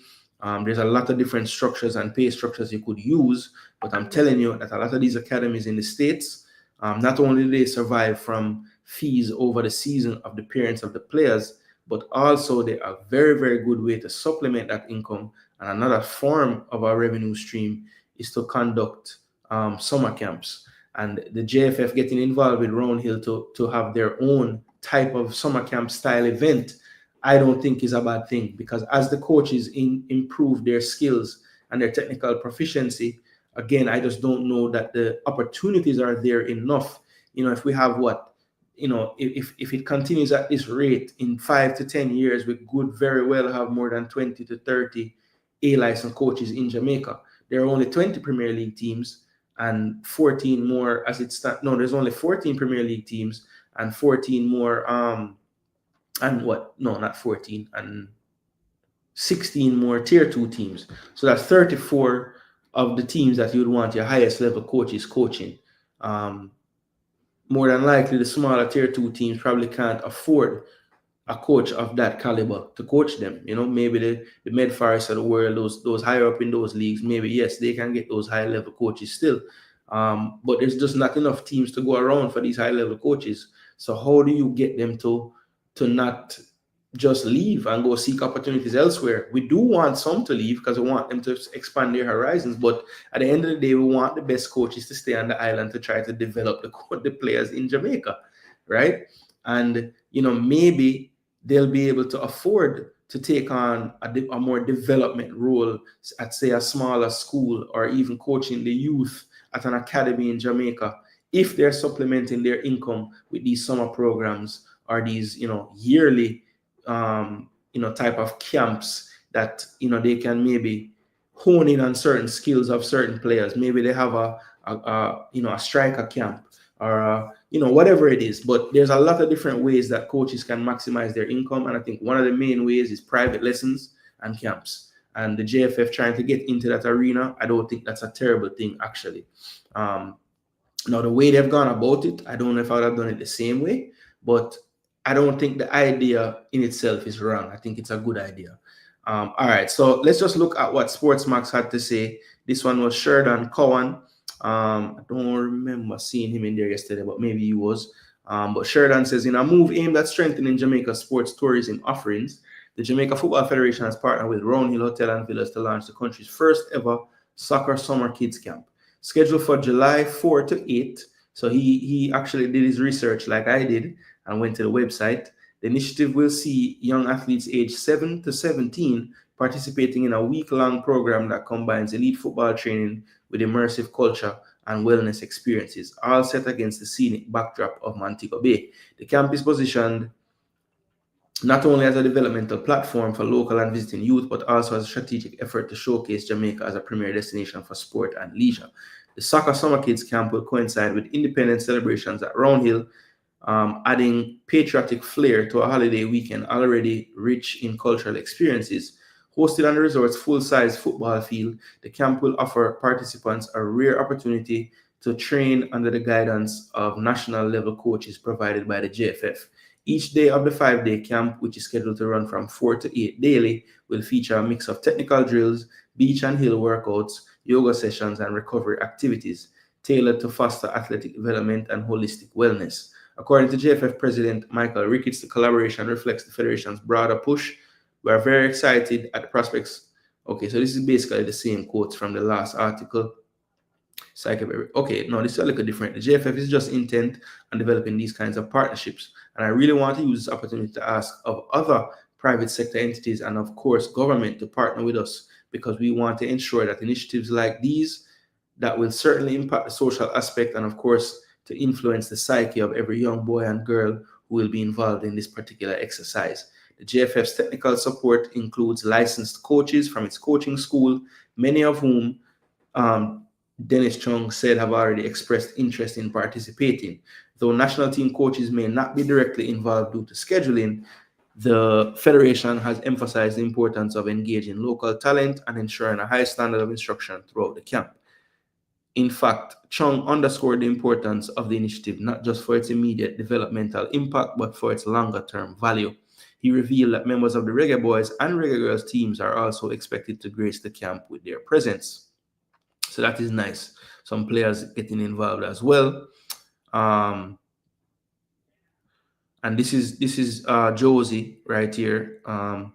She said, you're going to have a blend of guests and local kids before charity that we are supporting. So that's a great mix. All right. And Gary also stated in this article, there will be direct financial support for the coaches and players involved in promotions, and the JFF will benefit from increased visibility and engagement. And overall, this is a great opportunity for both JFF and Roundhill to merge and create a relationship that will be prosperous for the football. All right, so that's kind of what some of the traditional media had to say about the partnership. Now, as I said, I was a bit unclear on the dates, but I did some research up to last night, and I found this on the Roundhill website, and they have a site dedicated to this whole initiative. Not a site, but they have a part of their page dedicated to this. You see the JFF Live logo, which is interesting. It's not just the JFF, but it's an initiative with JFF Live, which is, Gario's brainchild, right? So you have train. So I'm just gonna go through what it's saying here. You see a picture of the U17. It looks like in training before their competition the other day. This summer, combine the excitement of the 4th of July holiday with an unforgettable soccer experience at Roundhill Summer Soccer Skills Camp. From July 4th to the 8th, boys and girls aged 7 to 17 will have the opportunity to train with top-tier coaches from the JFF while you relax and soak in the luxurious beauty of Roundhill. So maybe this is a way for a family, that has kids that play football to say, okay, you guys will play football and we will do the resort stuff, maybe. The timing of it is a bit odd because July is not so far away, to be honest, but we'll see what kind of turnout they get from this. Train on our official field. Your children will have the unique opportunity to hone their skills on Roundhill's beautifully maintained official grass soccer field. This provides an authentic and professional training environment, perfect for maximizing their potential. Our action-packed camp schedule is designed to elevate your child's soccer game. July 4th, they'll have an opening ceremony and a workout So it looks like it will be 10 to 12 and 4 to 6 each day, basically. And they'll have a closing ceremony on the last day from 4 to 6. But it's 5 days from the 4th to the 8th, 2-hour sessions twice per day, basically, and then one session on the last day before a closing ceremony. Imagine your children honing their soccer skills under the Jamaican sun while you indulge in Round Hill's world-class amenities. This is the perfect opportunity to relax and recharge, extend your stay, celebrate the 14 style. Our partnership with the JFF brings unparalleled coaching expertise to our camp. Your children will receive personalized attention and learn valuable skills that will enhance their game. And then if you want some details, they're right here.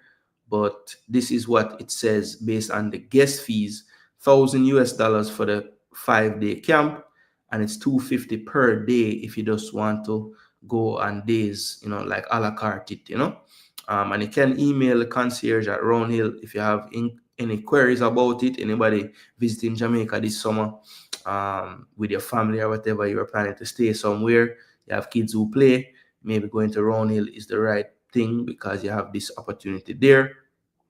And then they talk about some more perks, welcome kit, JFF Live, Round Hill logo, polo shirt, towel, daily refreshments, capture the memories.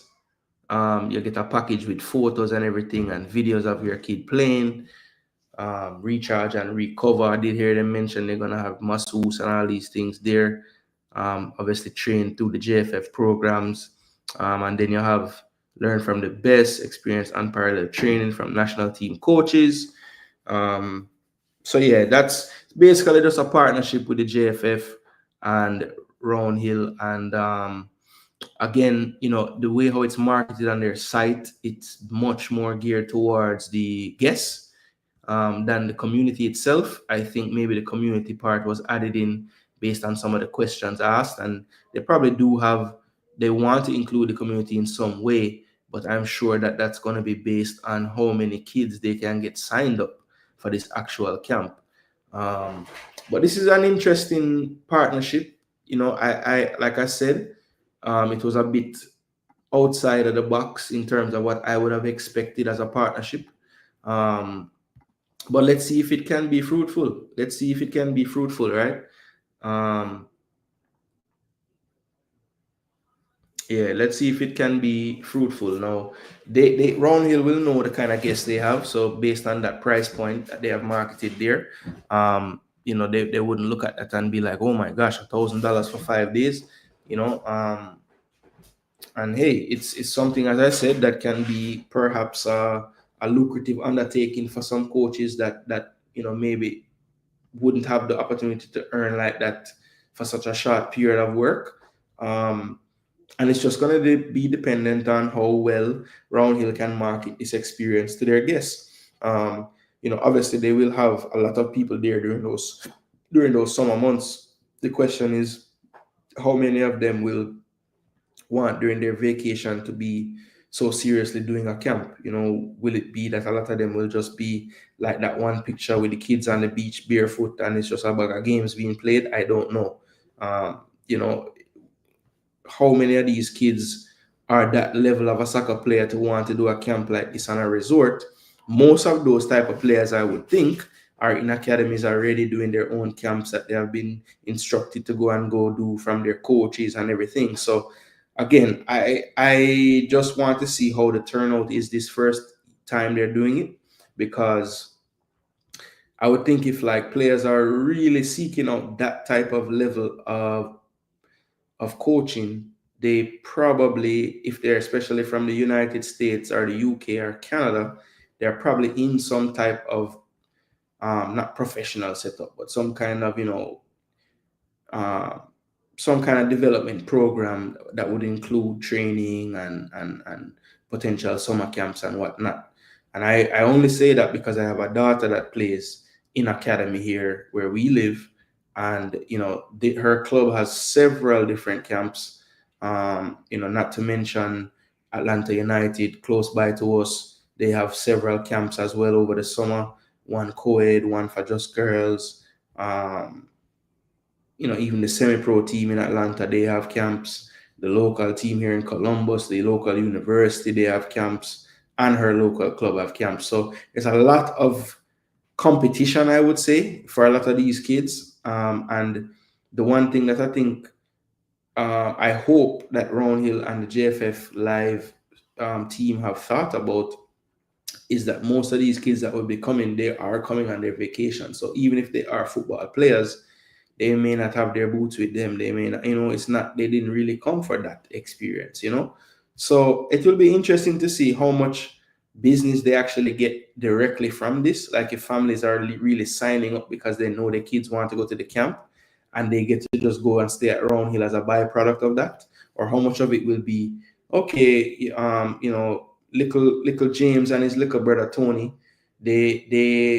they're kind of bored today, so we're gonna sign them up for $250 for the afternoon session today, and they don't have no boots, so can they just come as they are? Yeah, man, no problem. So they come directly from the beach with sand on their foot, and they're playing on grass barefoot. Like I don't know how it's gonna play out, but again, I'm still applauding the JFF because you can't get anywhere if you don't try things, you don't make partnerships and form them. Who knows? Maybe Roundhill is not the greatest in terms of this particular initiative, but the fact that they will gain some valuable expertise on how to run a training camp, not a training camp, but how to run this type of summer camp thing, I think that can help. Because again, I think there's a large number of diasporan kids and grandkids that spend holidays with their Jamaican family, and these type of camps that I know are available to them where they live maybe aren't so readily available here. So if JFF can master, I think there is a market for that summer camp. But I think you can even direct your marketing even more to like those families in Jamaica that host other family members, whether it's their nieces, nephews, grandchildren. As my kids will be coming to spend time with their grandparents this summer, I would love to be able to send Julie to, some kind of camp while she's there. Maybe not this one because I'm already doing some other camps while she's here.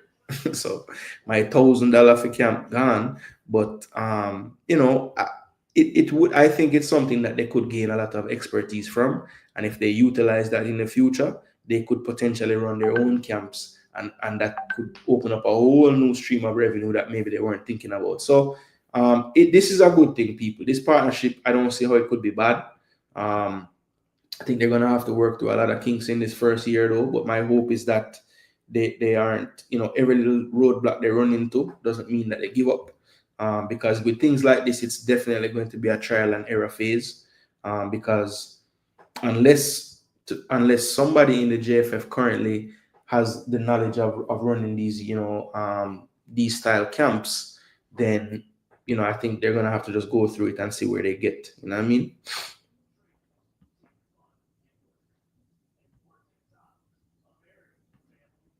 So Corey said it's a very good move. Big up Miss Melina. Hope all is well. We dropped some points yesterday like some idiots because we just want to give it the ball. But so it go. All about Tuesday. Bless up Midnight Cowboy. CB is not delusional. He has got 2 local born players signed to EPL. No one locally has ever done that. Will they stream it? No, it won't be on Sportsmax today. But I think Infomedia Sports on YouTube, I think they will be streaming it. Infomedia Sports. Big up Infomedia. I'm pretty sure I saw a preview for that later. So Infomedia Sports. Yeah. Roundhill expensive. You will get round bill. Yeah, man. Roundhill ain't cheap. That's the truth. Yeah, see the Infomedia Sports. Jason Gooner, I told you Vere United team will get relegated. Yes, you did. You did. You told me as soon as them start dash for the Clarendon brother them will go down. Yeah, Stein and Richter should play today for sure. Ronnie is a great partner, said Nitro. Yes, you and Travis been saying that.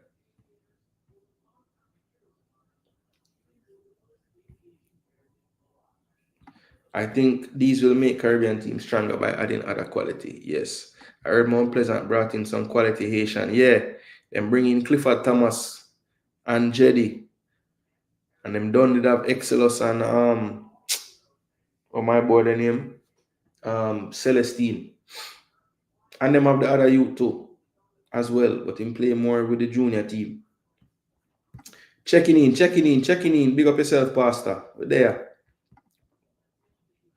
All right, so last topic, people. Last topic. So as you can see, I have up on here Gold Cup provisional list. So we're not doing a clickbait, people. This is not the provisional list for the 2025 Gold Cup. That is not out as yet. But what we do have out now is what I'm going to show you guys now on the screen. Let me see. Where is it? All right, so the first thing I want to show people, because you know, me's a brother like for read, you know. So I got a copy of the Gold Cup regulations, right? And in that, if I can find it, where is it?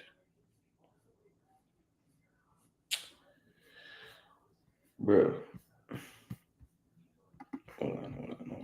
I think I know where it is now. Getting warmer, people.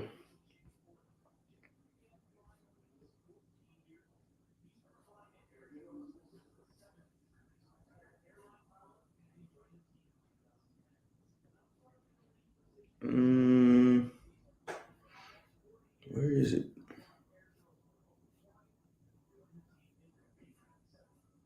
Draw. Semi-final. Oh, it's not in here. That's why I'm not seeing it. It's in here. I look for it the wrong place, people. I thought I had it in my downloads though. Huh? Alright, look like I never downloaded it yet, people. That's okay. That's alright. Wait that now. Where is it? Here we go. Getting it now. A little bit further.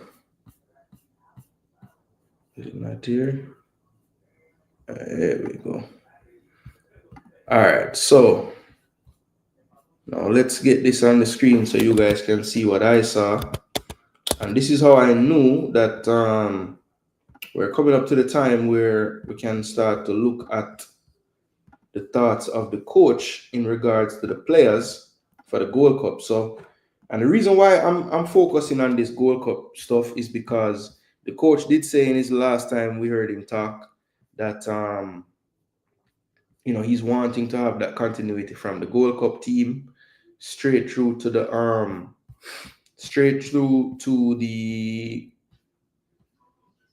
from the World Cup team, the World Cup qualifying team straight through to the Gold Cup. So I would think that if that's the case, then the provisional squad for the Gold Cup would give us a lot of the names that we'd want to see in the World Cup as well. So this is what I wanted to show you guys. There's a little part about on here that shows the player list, and that's talking about the provisional list right there from the Gold Cup prelims. But let's move to 10-4, and this is where they talk about the list of players for the actual Gold Cup proper, or the Gold Cup final tournament. And basically 10-4 says each PMA, you guys can see that, each PMA in the Gold Cup must provide CONCACAF with a provisional list of up to 60 players, at least 5 of which must be keepers, no later than 30 days prior to the start of the opening match of the competition. The provisional, I remember the opening match of the competition is June the 14th. So that means from about May the 14th to 15th, we'd have to know, they would have had to have submitted this provisional list. And they can do it prior to that as well. But more than likely, Jamaica would want to wait until very close to the deadline because, we're always in this race with Pika. But I also want to show you that based on past provisional lists, maybe even those that are in process can be submitted as well, as long as they're not used if their process isn't complete by the time we pick the actual team. The provisional list becomes binding after the stipulated deadline. So they could very well have put a list in, CONCACAF will not release anything to the public until 30 days prior, because that's when whatever names they have submitted at the time will become binding, right? This list shall reflect each player's last name, first name, date of birth, and passport number, as specifically noted in their international passport, in addition to any other information requested by CONCACAF. This information must be submitted to the CONCACAF approved platform. They use Comet currently, which will be time-stamped. The provisional list will be made public by CONCACAF. So there's no reason to think we won't see this list, people. CONCACAF does reveal it all the time. All right, now 10.5 has to do with the players that are selected from the provisional, and it says each PMA, and that stands for Participating Member Association, each PMA participating in the Gold Cup shall submit to CONCACAF its final list of a minimum 23 and a maximum 26 players, 3 of which must be goalkeepers, and all must travel to the competition no later than 10 days prior to the opening match. CONCACAF will provide specifics by way of a circular. The players on the final list must be chosen from the players on the provisional list. So right there, people, that shows you if you're not on the provisional list, you cannot, I repeat, you cannot be selected for the Gold Cup. So when that provisional list is revealed, you will know who our players will be coming from, because they have to come from that list, right? The final list will be made public by CONCACAF as well. All right. Now, these are things that I always want to familiarize with, because, you know, Jamaica has some of the most player movement after squads are picked of anybody in the world. So these are the rules of these type of situations. 10.6 says a player listed on the Gold Cup final list may only be replaced in the event of serious injury or medical matter up until 24 hours before the kickoff of its first match. And such replacement must come from the provisional list, right? So even replacements of your final list must come from that. CONCACAF or the CONCACAF Medical Committee must approve such replacements in writing upon receipt and acceptance of a written detailed medical assessment with a doctor's stamp or valid letterhead in one of the 4 official CONCACAF languages. CONCACAF or the medical committee shall approve the request if the injury is sufficiently serious to prevent the player from participating in the competition. Upon approval, the association shall immediately nominate a replacement and inform the CONCACAF General Secretariat accordingly. The replacement player must be assigned the shirt number of the injured player being replaced. All right. The only document considered to be valid proof of a player's identity and nationality shall be a valid passport that explicitly states the player's day, month, and year of birth. Identity cards, passport books, or other supporting official documents shall not be accepted as a valid means of ID. The PMA shall present each player's valid national passport for the country of the PMA to the match director at the team arrival meeting. A player without a valid passport shall not be entitled to play. Now, this is an interesting one. CONCACAF reserves the right to request additional information from the player to confirm eligibility, such as birth certificate from the player, his parents, or grandparents. So I'm sure the JFF is aware of that 10.7.1 as well. That's important. All right, so that's really what I wanted to talk about in terms of the player list, having to do with the provisional list and the picking of the final list and when those will be submitted. So they have to get there 10 days prior to the final, to the actual first match. And that's mainly so that they can get through all their arrivals and checks and all of that, get their training sessions in. But the provisional list is due in about 2 to 3 weeks to be submitted. Has to be submitted by then and will be released shortly thereafter by CONCACAF. So I wanted to tell you guys that, because what I want to do now is just take a trip down memory lane to the last time we saw a provisional squad and just look at some of the names on there and see, because I am always of the mindset that when we pick these squads, whether it's provisional or even the main squad, we don't have enough care when it comes on to just ensuring that we are, like, you know, maximizing what we're doing with the players that we can pick, right? I've never felt like we maximize what's going on with these teams, right? And I'm going to show you guys what I mean when I show you this provisional list, okay? Now, something that was interesting, right? So this list, and I counted it earlier, but I want to count it again.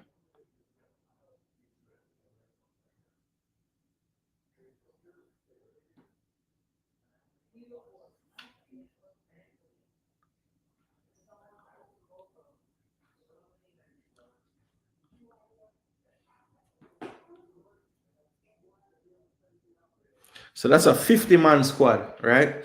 Now, of course, it could have been back then it was 50. I'm of the mind that it was 60, but we put 50 on this list. And of course, we did pick our main roster from this list. But just going through some of these names, right? So I just read that for the provisional list as well, they would need to have some form of identification from that country to be in the provisional list. But I'm seeing on this list Korea Dai, and whenever I've asked about Korea Dai after this, I have been told that he has no paperwork, or it's still an issue with his paperwork. So what I would like to know is, was the guidelines different for the last one? So you could put,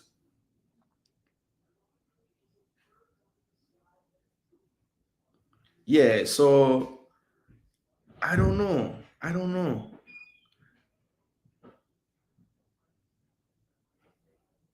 I just don't know. Like maybe they changed it. Maybe now they don't want anybody in the provisional list to not have. But I would love for somebody that might have the knowledge of what the regulations were in 2023. But I just read for the regulations in this particular year, right? And I'm just gonna go back and look one more time to make sure I'm not making this up. But in the regulations, if anybody has it, it is 17. No, where is it? It's not 17, it's 16. No, where is it? Competition prep. That's not it. It's competition. Okay, yeah. So it is 7. No. Hold on, I soon tell them. 10. So it's number 10 in the regulations this year, and it's 10.4. And I'm just gonna read it one more time. Each participating member association in the Gold Cup must provide CONCACAF with a provisional list of up to 60 players. At least 5 have to be goalkeepers, no later than 30 days prior to the start of the opening match of the competition. So that would be about May the 15th of this year. The provisional list becomes binding after the stipulated deadline. This list shall reflect each player's last name, first name, date of birth, and passport number as specifically noted in their international passport, in addition to any other information requested by CONCACAF.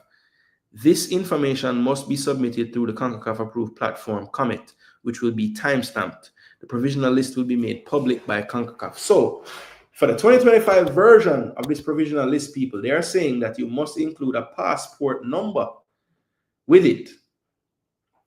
So, Guru, I don't know if this has changed for 2025, but I just read in the regulations this year that even the provisional list that they submit have to include the following information, which I don't know how you would have it if you don't have a passport. It says this list shall reflect each player's last name, first name, date of birth, and passport number as specifically noted in their international passport. Okay, so it doesn't say that it has to be the international passport of the member nation. The only time that they say they need to provide the passport is when they're doing the check-in at the team arrival, right? That's the only time they'll have to actually produce that passport to CONCACAF. So it can be their passport number from their British passport, I guess. So let me not add something else to it, right? So again, I have read 10.4 again just to make sure, and it does not specify that the passport number has to be from the member association that you're planning to represent. It can just be an international passport number out of whatever passport, I guess, right?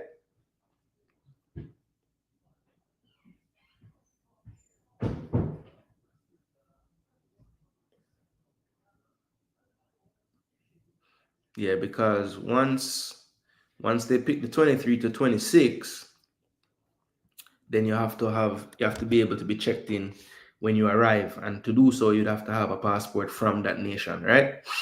All right, so it looks like it's open to players that are still getting their stuff done.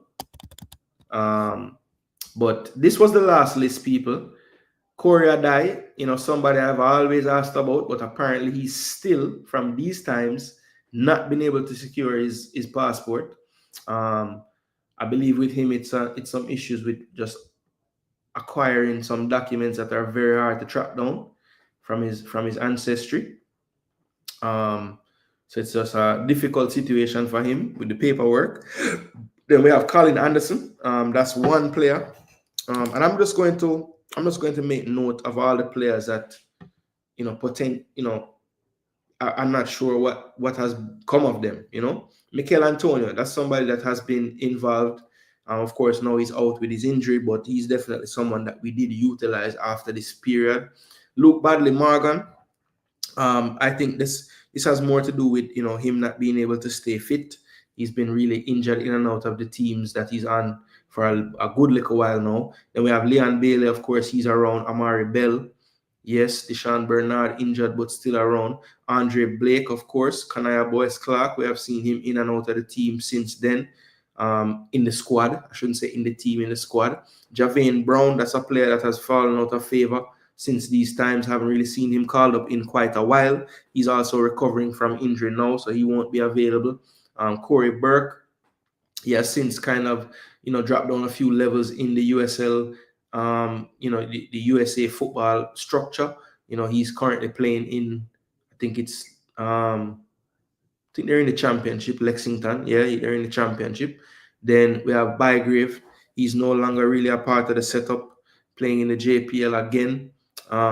This now he's with Waterhouse. And we have Ronaldo Cephas. He's become, I would say, a squad player for Jamaica since these times. I think he's pretty standard in the teams now in terms of that final 23 that's picked. Fitzroy Cummins, he's a player that I have a lot of time for. Haven't really seen him break through into the main Jamaica setup.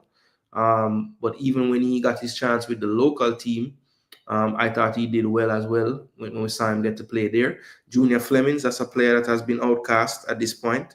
For whatever reason, nobody really cares that he's been pretty consistent in his club football career for the past couple of seasons.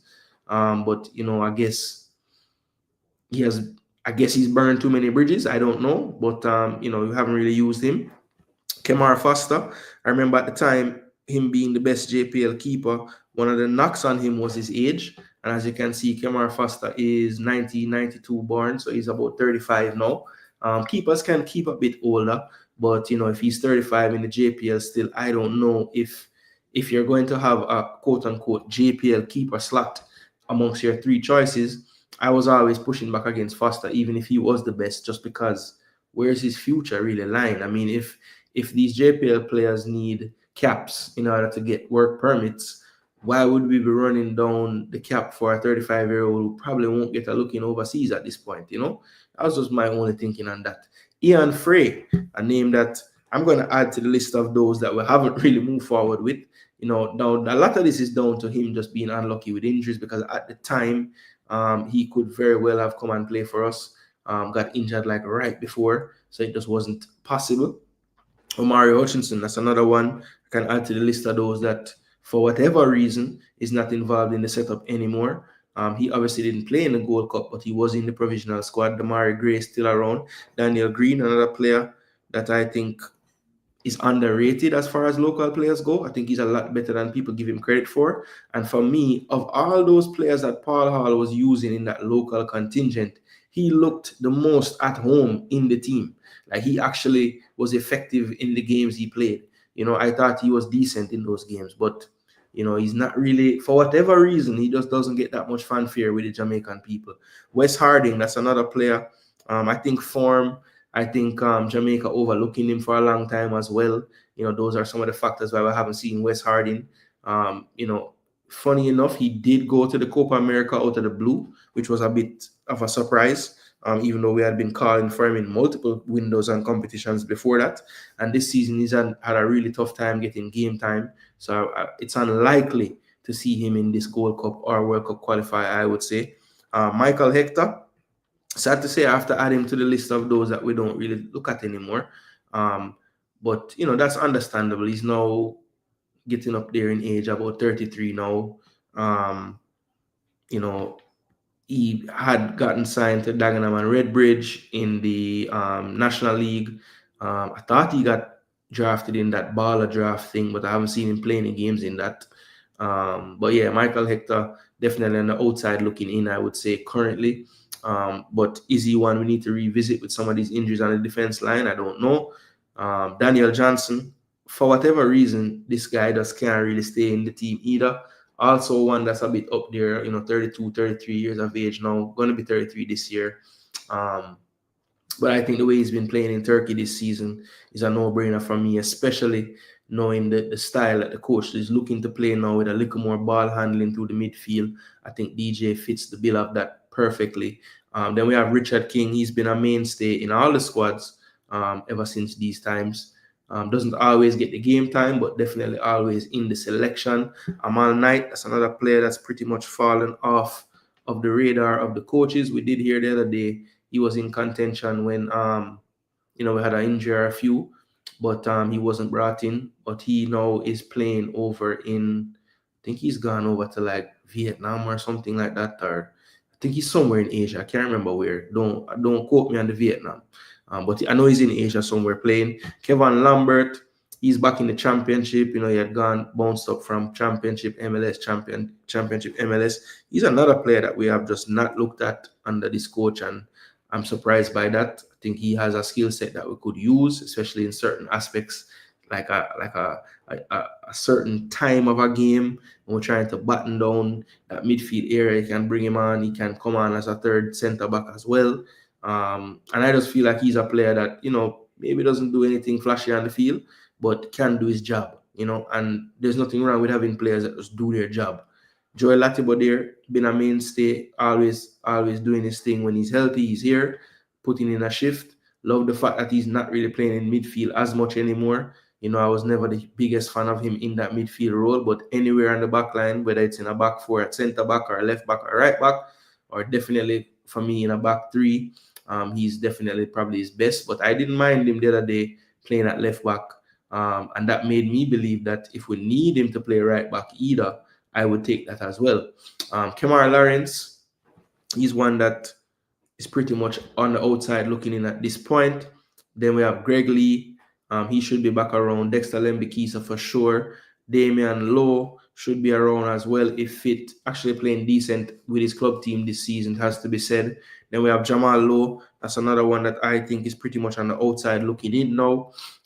Hasn't really had the best output this season in terms of minutes and goals. So I've seen Jamal Lowe on much better form not get called. So I would be surprised if they call him now based on how he's been doing. Adrian Mariappa is out of there. So that's just one that pretty much aged out of the whole situation. Ravel Morrison, I don't even know if the coach is still really looking at Ravel Morrison. I think at this point it's just the fans keeping Ravel Morrison's name going. So I'm going to add him into this list of players that, we haven't really kicked on and kept using. And he's also behind it a bit with the age. Shamar Nicholson still in the setup. O'Shane Staple, that's one that pretty much was there for about a couple of windows, and then we don't hear from him again. Kahim Paris is way on the outside now, even though he's still in Europe holding on his contract. He did not do so well at Dynamo, but he's back at I think he's at is it Scoopy, where Cephas used to be? Let me just double check something,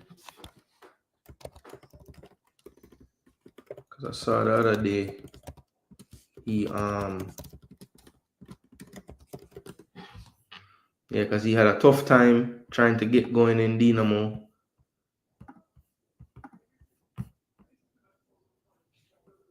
He's in Azerbaijan at Sabah, not Scoopy, Sabah, sorry. And this season, He's made 20 appearances, 1 goal, 2 assists, made 4 appearances in the Conference League qualifiers, and scored a goal and an assist there as well, and 4 appearances in the cup. But I mean, when you look at his minutes over the league season, only playing 32% of the minutes, with 35% of them being starts. So yeah, he's definitely not on. He was on a better trajectory going into the 2023 Gold Cup than this one for sure. Let me go back to this list one more time. So yeah, Paris. Then we have Damario Phillips. He's still in the running. Pinnock. Alvas Powell is no longer really looked at, even though he's still at the same level he was then. Bobby Reed still around. Dejan Richards, I guess I can add him to one that won't be around for this Gold Cup, but that's not really due to the JFF or anything. That's mainly him. Kemar Roof, he is back playing again. We saw him in this provisional list, but he did not play in the Gold Cup. I remember at the time he was trying to secure, his future. He was up in the air what he was going to do that next season. So I think that really was held against him. But to be honest, I haven't seen or heard much about Kemar Roof, so I'm going to add him as one of those that they don't really look at anymore. Jonathan Russell, definitely in the coaching starts, thanks to people like myself and others talking about him all the time. I'm going to take, not me, but we should take some of the credit for that, I think. Delano Splat, that's another one that it's almost like out of sight, out of mind, but he has had his own injury issues as well. Trevante Stewart, I don't know if the coach is looking at him, but he should be. So I'm not going to include him in ones that aren't being looked at now. Ricardo Thomas, I think, has fallen out of favor with all the JFF people. At least I haven't seen him in. I mean, at this point, he's not even making those local squads, when back then he was even making full Reggae Boys teams, going to Canada and going to other places. Jamali Waite, still in the setup. Lamar Walker is gone. He's over in UAE, I believe, playing in, I think he's in the 2nd division. Ravel's in the 3rd, and Flemings is in the 1st division. So I don't know how the man them all meet up over that side.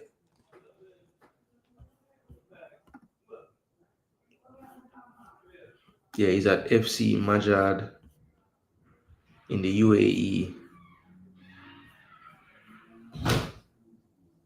And that is the 2nd tier over there. So not in the Pro League, but the league right below. I think it's UAE Division 1, I believe, is the competition. But yeah, it's quite interesting to look at a list from just 2 years ago around the same time, and then Devon Speedy Williams. So like I said, people, it's 50 names on this list, right? 50. And I just went through, and for various reasons, whether it's injuries, form, age, whatever the case is, we're only 2 years removed from that provisional list. And I count half of this list not even in the reckoning for this next list coming up here. And I want to know from you guys, do you think that we really utilize these lists to the best of our ability?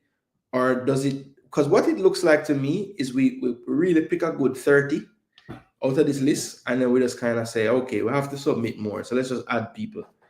Because come on, like some of these names, they were never going to be picked for this thing. Never. Ah, boy, let me see what you guys think in the comment section about what I just said. But I thought it would be interesting to look at this list from 2 years ago.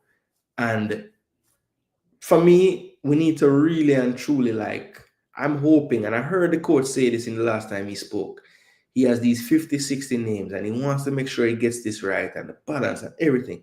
I'm just hoping that they scrutinize this list from 2 years ago, and they try to do an analysis and see, okay, which of these picks did we actually waste? Did we waste any of them? Are any of these picks wasted?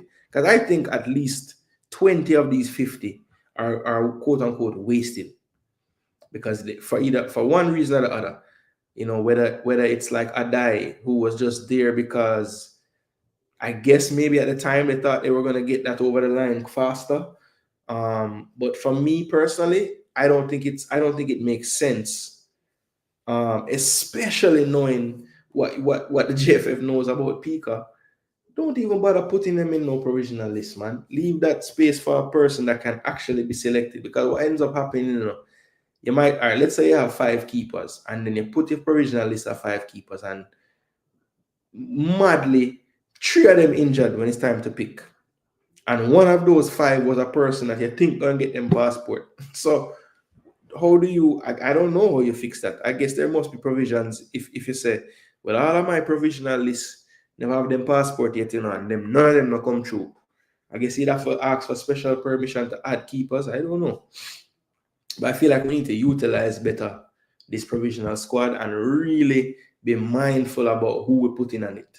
Like if you're gonna pick players, because I've heard him mention this balance thing, so I know he's going to try to give the exposure to some of the local players. Great. Make sure you're making these decisions the most informed as possible. Make sure you're factoring in, potentially you want to showcase talent that can be moved.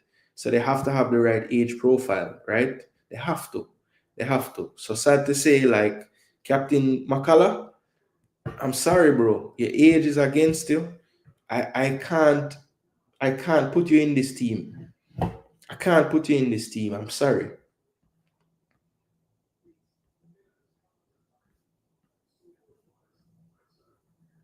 Bless up, Duke. Go on. As per usual, there will be someone on provisional list by the JFF who cannot travel. For real.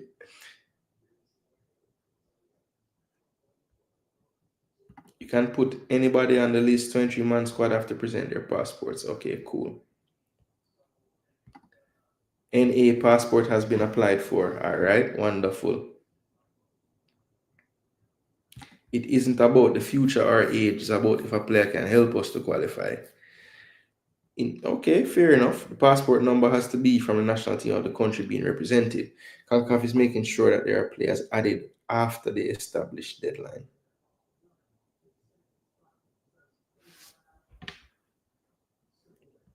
Aren't added, you mean? Are added. I'm not surprised we're looking for UK players. Most of these players are the same. It is who the coach know about and choose. Let the coach pick the teams despite age. We are looking for UK players, but selected 10 JPL players last month. No Lambert shaking my damn head. It's crazy how the players are actually keeping a contract outside the JPL. Some things they're not good. Yeah, it's weird. It's weird. They'll be so quick to burn out a Flemings or burn out a Paris and say, yo, but the team need to have Warner Brown and Nikolai Fuller in it right now. Like, don't make sense to me, bro. Warner Brown, at least he has left. I know he's capable of leaving. He's done it. And I don't know how true it is, but what I've heard is really injury mash him up. Like he just got injured at the wrong time and he could never get back fit. So him kind of lose him chance and had to come back, Roof is Dr. Glass, yeah. Roof, there have been 2. One was Kevin Stewart, and Roof is another one for sure. Yeah, I'm out for the season again, so it's over. Like Warner Brown, we cannot tell how a player will do unless given a chance. But like I said, Warner Brown is a player that was able to get a move already in his career at a very young age. So I don't think that it's so shocking that he was able to, against St. Vincent opposition, have an impact. Creamy had an updated list before Copa America, but it was not made public. Yes, I was able to look at it. The person would not send it to me though. It was like one of them disappearing something there. So I've seen it before. Should I take a picture to write it? But whenever, I didn't want to go against the people wish. Careless administration, I agree. Let's say the player has applied for their passport. Are you going to leave them off 60 days before a tournament? JFF does the normal and right thing. Yeah, no, I mean, look, Guru, I agree. Like, if it's a situation where, like, let's say, all right, let's just use the example of the most talked about one, Mason Greenwood. If we know that, because I've heard from a source that all the papers for Mason are in, and that was prior to the other day when I saw Simpson come out and say the situation is exactly the same as the last time he spoke. So if that's the case, then I would say yes, include Mason in this thing, because you don't want the man to get it in May after you submit it, and then you're like, oh no, we already submit the provisional, so you can't come.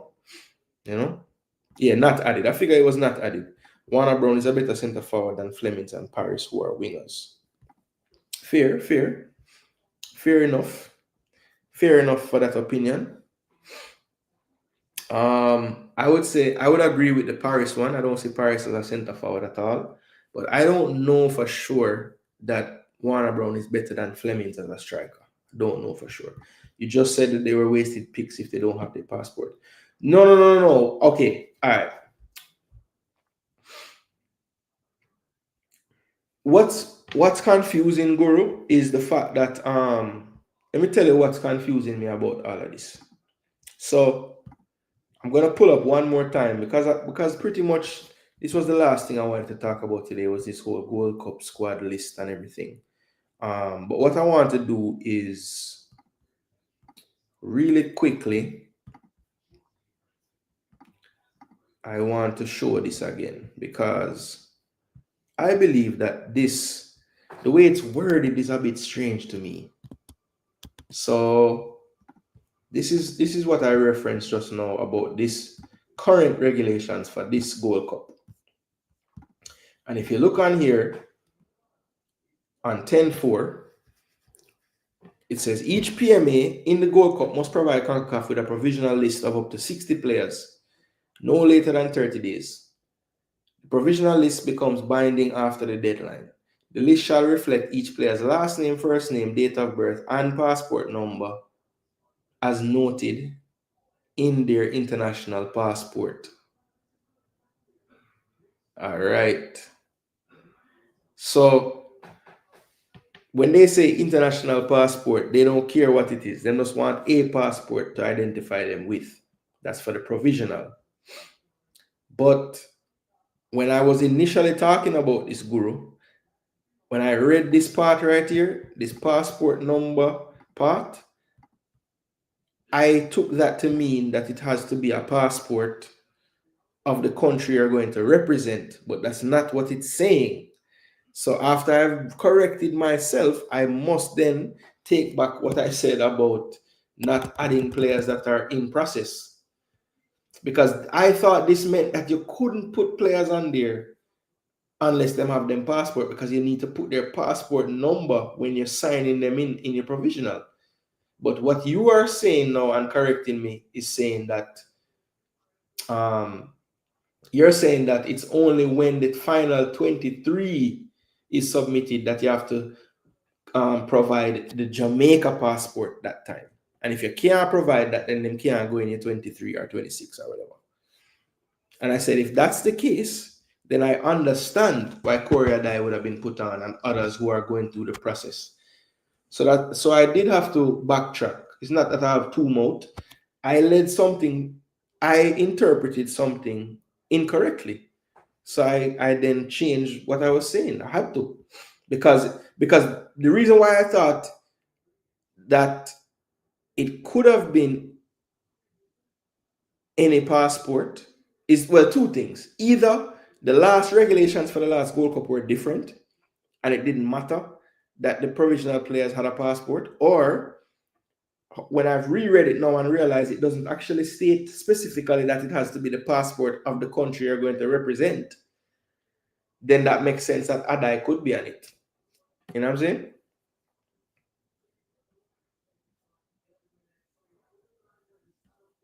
So I understand why you'd say it was spinning, but if you follow the whole conversation, I actually explained why I had to pivot my thought on that specific thing. I'm not sure what happened to Daniel Green. Once he returned from Vietnam, he was just discarded by the JFF. I guess the powers that be believe he cannot sell again. For real. I agree with this. I think he's been consistently performing at his clubs. First before he went to UAE and now in UAE too.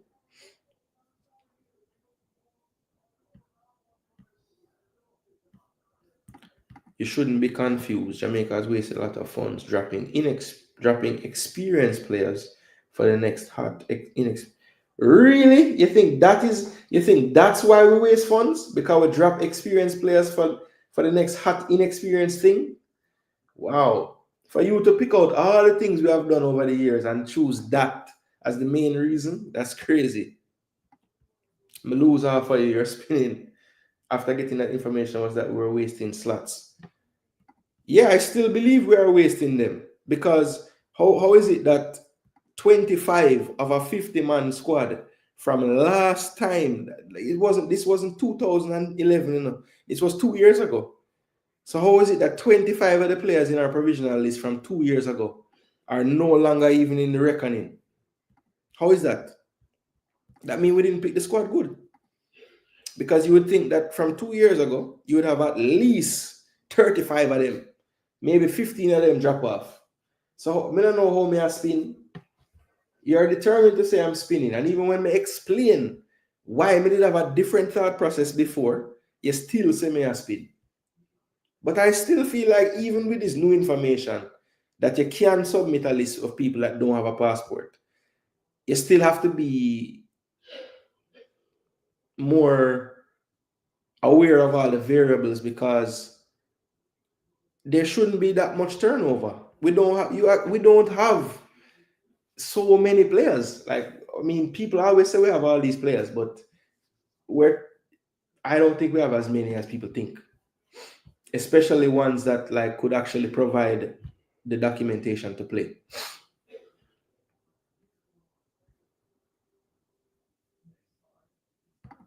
If Junior Flemings was in JPL, he would be in every Reggae Boy squad. I believe that actually, you know.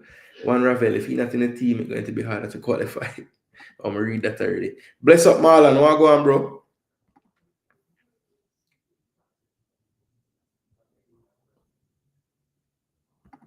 How are you going to predict who will get better or the JFF don't like? Well, that's what I mean. I feel like the people that do that in the federation need to get better at that. I've never thought they've done that well. I've never thought they've evaluated talent well. I mean, look at how John Russell has been evaluated over the last 2 years by those in the federation. They have hung their hat on other players that aren't as good as John Russell. So, you know.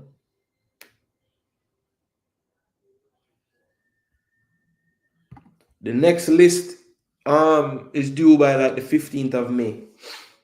So we'll see that list shortly thereafter. CONCACAF will put it out and we'll be back. We'll be back to know. When I say the federation, I mean the federation has hired the coaches who do the picking, bro. Come on, man. Stop being so literal. You know what I mean? I don't mean like Michael Ricketts. I mean the coaches. I mean the coaches who are selected by the technical committees of the JFF. So by extension, it is the JFF. Come on, guru, man. You're a guru. What's wrong? Bless up, Ferran. What go on? Yeah, bro. We struggle. We struggle. Yeah, man. Pika need for work, man. Pika need for do the work. Them deserve some of the beating as well. Or a lot of the beating. Because too many times I hear that papers submit. Everything submit. Then papers lost. Can't find. We have everything but this one. Can I send that again? So, bro, it's always something. I've been trying to reach out to some Pika folks, brother, but it's like them no says a beating them gonna get. So it's like them, you know, they're not the most willing people to sit down in a platform like this, you know, which is understandable still. They want to go somewhere friendlier. But yeah, people, I think it's gonna be very, very interesting to see the near future here.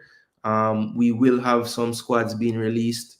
Like I said, it should be right around the middle of May. So we'll be definitely looking out for that. We'll do a program dedicated to that list and going through and trying to see if we are, you know. Actually, he doesn't, you know. He doesn't. That's the first person I tried to talk to. He said he doesn't really have any link there, to be honest. He said he don't have no link there. He said he used to, but all the people that he used to have links to, they're no longer there. So you don't really have no direct link. So I just you know did my own research, found some names and emails, and you know people responded back to me, but they weren't they weren't very enthusiastic about coming onto a program or a platform like this. But I've asked for papers and documentation and stuff, and they've sent it, so I can get a little background knowledge of things. But yeah, the sit down conversation hasn't been able to come to fruition as yet. But we'll keep trying, people. We'll keep trying. All right, so we're about an hour away from kickoff in the game. What do you guys think about the game today? Mount Pleasant and Cavalier. Who you guys think will take it?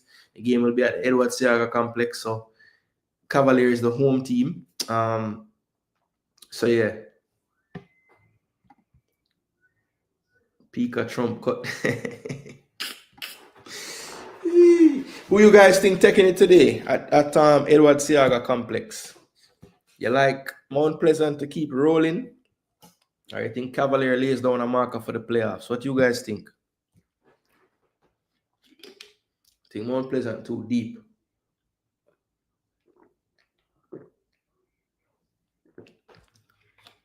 Especially Cavalier knowing that they probably have a quarterfinal game to play. Speed have to rotate a little bit. And them just play Monday, them playing again today, them playing again Sunday. Then at least them have the full week next week to rest. So maybe he goes a little light on the weekend and goes heavy today, not sure. But yeah. Inter Miami versus Vancouver should be nice tonight, people. Who is doing? I think is it in Canada today? I can't remember which team hosts the game today. I want to say Vancouver hosts the first leg, but let me double check. Pro League are going, but none of our ball of them are play. Oh, this game is late tonight. Yo, you know, so I'm gonna stream that game here tonight, people. 10:30. That's 10:30, right? 8. Yeah, 10:30. So, yeah, I think I might actually live stream this tonight, you know. Yeah, anybody will up later watch the ball game, man. Look, can forward over here, man. We're going to do this tonight. So it's the first leg of the 2-leg tie. And we have been pretty much following Inter Miami since, well, we were following Cavalier and we watched that series. We didn't really do any games in the quarterfinals, but since we're at the semifinal stage, you know, last night was a 1-1, but Cruz Azul got the all-coveted away goal. CONCACAF in them dinosaur prehistoric time, still using away goal, but Cruz Azul was very happy to get that last night, so they have their return next week. And then tonight now is the first leg of the All MLS semifinal with Vancouver from Canada taking on Inter Miami, of course, from the United States. So, yeah, tonight's game should be great. I won't even do a prediction now because I'll just do a stream later and we can predict before the game starts. So it starts 10:30. I'll probably run out about a half hour before, and yeah, once we start, we can look on the lineups and drop some predictions. Yeah, so yeah, nice BM. Give me a good idea. We can do a football live show tonight. Those are probably my most enjoyable out of anything. These are nice too. I would like to have the discussion and the banter, but I really love doing the football games more than anything.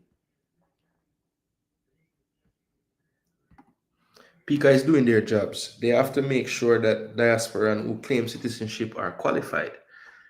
Imagine if Pika gives citizenship to someone who isn't qualified. They should not rush anything.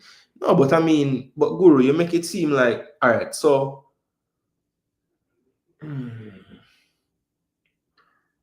but it's not about rushing it. I mean, if they submit everything that Pika asks for to gain citizenship, what do they have to check after that? They have done all the checks. The people who are submitting would have done all those checks, no?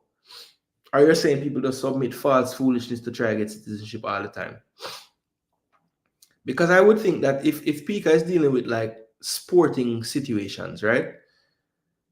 I don't know. Maybe I'm just naive to that, but I would think if you're applying to get a passport for sporting reasons, you would have been so aware and abreast of all the stuff that would get you that. So you would have submitted all of that. You know what I'm saying? So once it gets to Pika, I would think it's really just getting the paperwork through at that point, you know, which we can beat them for. Hurry up. Yeah, they host tonight. Oh, okay. So you say, so you say Cavalier probably take it light. So you go with Pleasant tonight then. All right. Because I'm focus on Portmore. All right.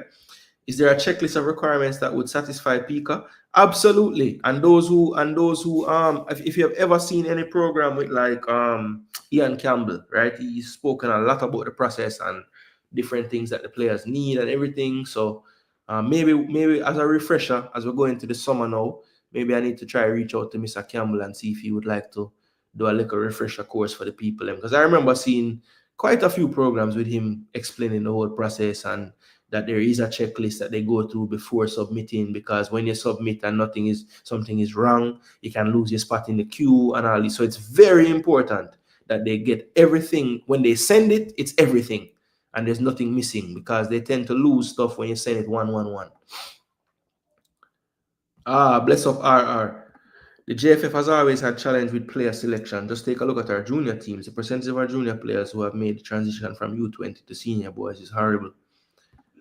I didn't watch the full game, but I did watch the extended highlight this morning. So I didn't watch the actual full game, no. But Cruz Azul had a bag of chance and probably could have won by more. Should we suggest JPL All-Star, Cornwall, Middlesex, Surrey, or East vs West? That might be good. That might be cool to do something like that. But I think with the new amount of games they play, I don't think there's any space for any more game. 39 plus playoffs is enough. You know what I'm saying? I'm guessing that Pika is a liaison officer that speaks on behalf of the entity. Government workers are not allowed to just speak. Yes, that's been, Jeremiah, that has been the biggest problem. Because the ones who I would want to talk to are the ones who are the higher ups. I don't believe that they're, able to do that. You know what I'm saying? I think that's what the big issue has been. And even one of them said that in their response, like they need to make sure that they're not stepping over any bounds legally by forwarding on the program, Peak and the JFF said that players sometimes submit faulty or incomplete documents. Believe them and stop the fake narrative. What fake narrative, boss? Come on, man. You're determined. You just want to be upset with me today. It's all right, though. No, I'm not saying that it's impossible for that to happen. I'm just saying I would think that would be the anomaly to the norm, But again, we love to focus on anomalies and make that be the standard, But that's an anomaly that they would some bit faulty or incomplete. Because most of especially like nowadays, like most of the ones getting that stuff done, they're actually under the tutelage of those who have either worked in that field before or those who have gone through the process with other players before. So with that coaching and that tutelage, that's happening far less frequently, Once all documents are validated, Ian and Devon always make sure everything is completed before. That's what I'm saying. The process is a lot better now in terms of getting the right documents to Pika, because we're at least streamlining it through some people with that expertise. You know what I'm saying? I believe the JFF died with laugh. JFF is not xenophobic. All right. Well, that's a random statement to make. Well, Rob Smith, where did that statement come from? Is that in response to something I said or something someone said in the chat? I'm confused. He just wanted to say that. He just wanted to make that clear that JFF is not xenophobic. That would be good, as I expect there are some in the diaspora connected to players who watch these streams. Absolutely. Absolutely. Absolutely. I've learned in the last year since I've been doing programs that, that the people do watch, even if it's not the players themselves, it's family members, parents, representatives, agents, all kind of people. You are beating a dead horse. The JFF and Pika are working together to help players, but it has to be done by the rules. I'm not beating any horse. I'm just saying that all parties need to act expeditiously. It would be very helpful to the situation. JFF may not be xenophobic, but they certainly have their quotas. Should have a channel to expedite these issues. Babsy and her team. Yeah, that would be nice. Which player sent in faulty documents? So Marlon challenging the faulty document business. JFF is not preventing English-born players from playing. Their plan has been the same since '98, and it's the same thing they're doing now. Right before World Cup start, we bring in a bag of players. But it don't have to be that way, Rob. People like me call for the players every window, not just World Cup time. And it's like, it's when World Cup come now, I'm gonna say, oh damn, we might need some help. So, it doesn't have to be that way. We could have brought them in and integrated them the minute we lost the last game in the last qualifier, which I think we have done for a lot of the players that are in there now. Casey Palmer, Joel Latibadere, all these guys came pretty much after the last window. Then we have some who came the last one that are still around. Pinnock injured. Pinnock, Antonio injured, but he'll be around if he's fit. Amari Bell, Greg Lee, all these guys came in, during that last window or that last cycle. So, yeah.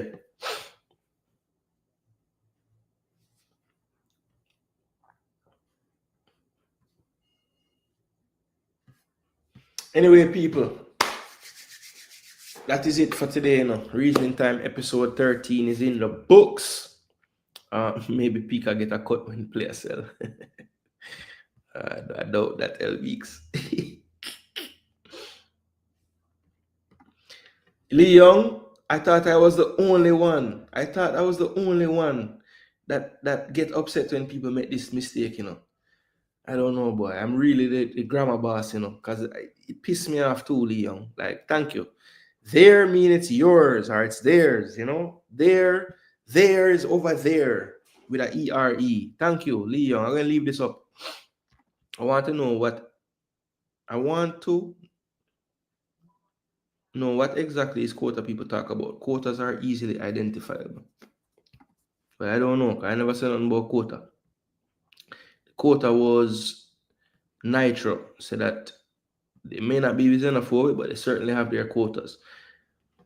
Yeah, but but there are quotas in the youth team. We've heard the people, the technical committee chair, speak about this on streams before, and he also said that it's not set in stone. You can ask for more players and everything, and you should get them once it's reasonable.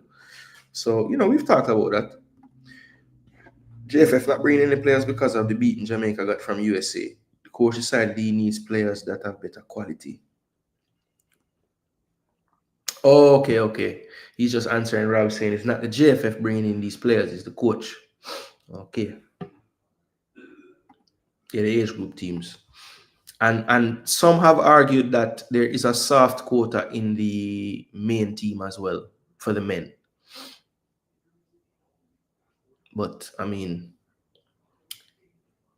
for those who need like some kind of verbal evidence to think something is actually happening, then you would never be able to convince them of such, So you just have to work with the youth teams.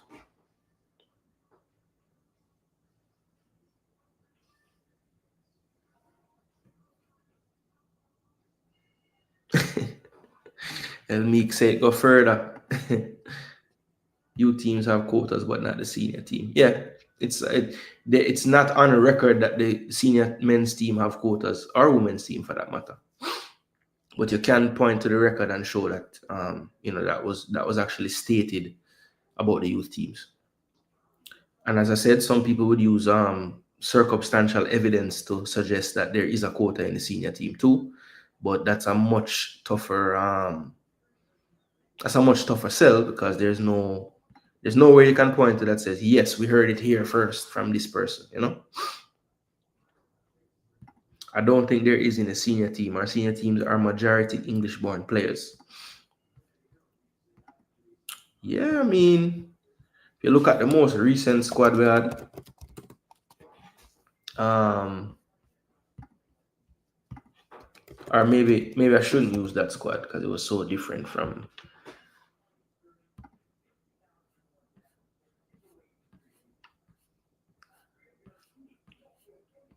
What would you say was the last squad that Jamaica Reggae Boys picked that wasn't compromised by anything? Because maybe if I use the one from St. Vincent games, I'm gonna probably say, yo, you just use that for your narrative right now, because obviously we know that team was basically a half and half mixture, right, of local and those plying their trade overseas. But I think Rob Smith, where you're wrong on that whole thing is there's a lot of Jamaican-born players in our squads every time that don't play in Jamaica anymore. So, like as an example, right? Let me go back. Let me go back from this St. Vincent. What would have been the USA? Okay, so let's use the USA Nations League window from November. That would have been the last games before March, right? Or the last international window before March. See if I can find that squad. And then we're done, people. We're done for the day. Or we're done for the day. We'll be back tonight to do the Messi first, the Inter Miami Vancouver first leg. Can't decide them and talk about the Messi first leg. That's not right. All right, this is Jamaica and Trinidad. But one thing, I have to respect JFF Instagram, because one time I could have scrolled 2 times and I reach from February all the way back to where I look fine now, but them active, brother. That's good. More visibility, the better.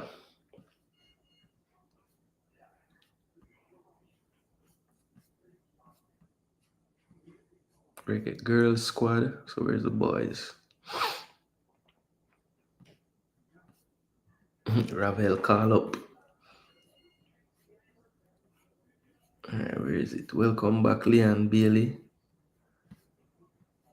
1 day to go. Reggae Boys versus USA. All right, here we go. So this was the squad for the USA game. Right? And we'll go through the list. Can I say majority are English born, you know, but I go see. I don't know if you account the Jamaican them will play overseas as English born, because that would have really, if they were born in England, it would be majority. Rob Smith is correct. The coaches always realize late that they need better players. In 2001, the local lads were being hammered and they brought in players very late, so 2 the other years. The March squad was majority local. Yeah, that's why I'm going to skip over that one. Do you know anything about Adrian Blake at Utrecht? Not enough. Not enough to, you know, like do a report on him like I have with other players that I've scouted. But let me jot down that player. I know he's at Utrecht. I know he's young. I know he's young. I know he has played in the youth setup in England at the U19 level and also U18s as well. But I will have to get into my scouting bag, see what the deal is with that player. But I'm making a note right here on my book, and I will be doing some research. He's in the Eredivisie, which is great, at 19 years of age currently. Was in the Watford youth system before.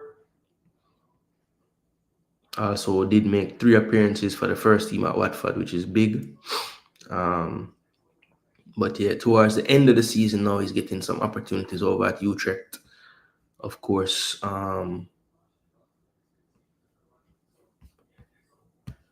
that was good for him there.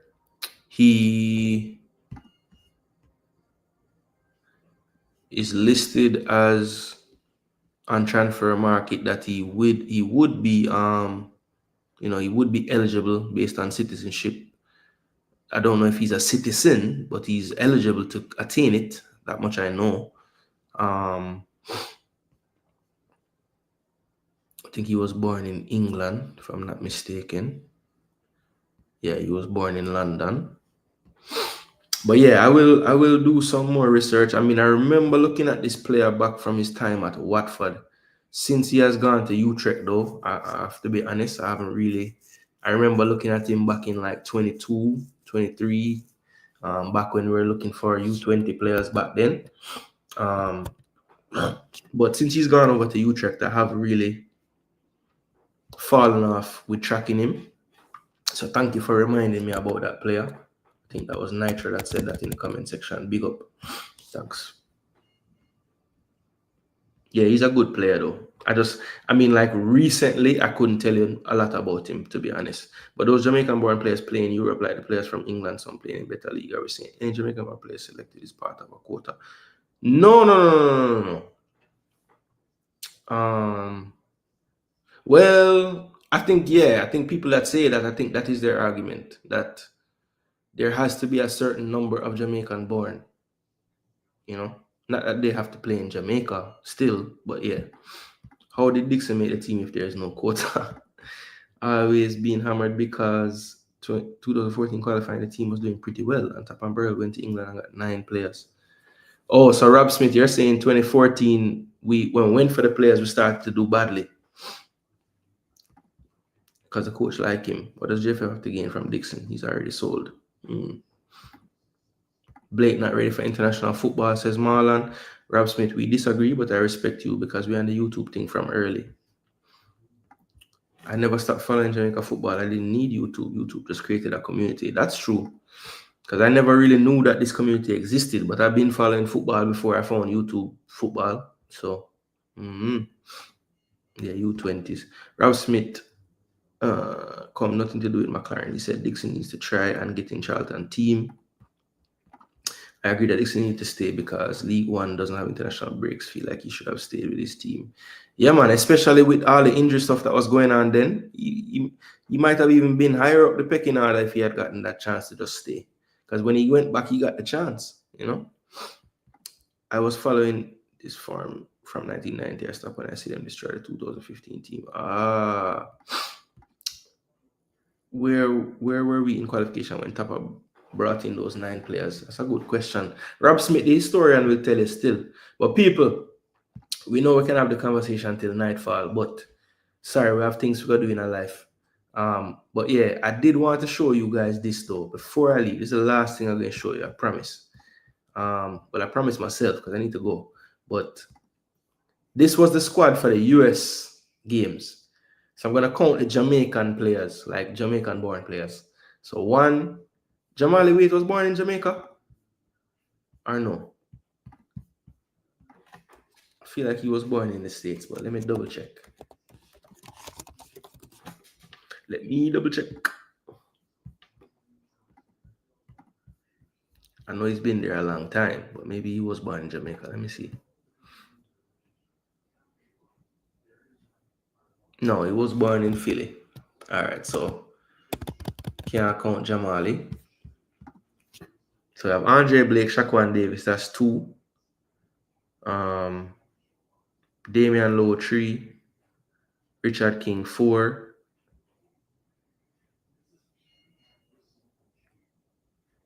Tyreek McGee, 5. Leon Bailey, 6. Kaheem Dixon, 7. Shamar Nicholson, 8. Romario Williams, 9. Ronaldo Cephas, 10. So basically 10 Jamaican-born players. And I guess this was a 23-man squad, so 13 overseas-born.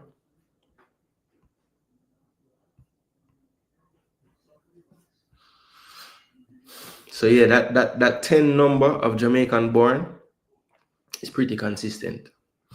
Pretty consistent. Now the ratio of like how many of them local and how many of them play overseas can differ, but there's typically about 10 players that were born in Jamaica in the team.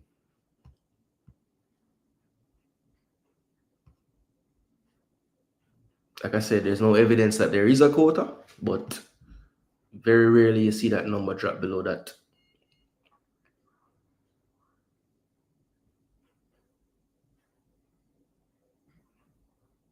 Yeah, we beat USA for the first time in that window, in that cycle. Yeah, Pennsylvania. After the player came in, we didn't win another game. Damn. Rob Smith, he can't make the first team respectfully. The youngsters at Charlton are better players. Dixon need more development and strength to manage League One. It's very physical. Yeah, it is physical. Yup. Anyway, people, massive respect. Big up. Thanks to who did ask him about the game? Was it BM or Nitro? Well, I want to ask him about the game tonight, but respect whoever did ask me that because I knew there was something else I might want to do today, and that's definitely what it was. So look out, people, for another live watch along. We're going to do the Vancouver hosting Inter Miami later. So all you CONCACAF fans, please be in the building to support. Drop your likes, drop your thoughts. We'll be back to watch the game, analyze. Of course, they'll be playing the winner of the other semi-final, which is our All-Liga MX affair with Tigres and Cruz Azul. So that should be nice.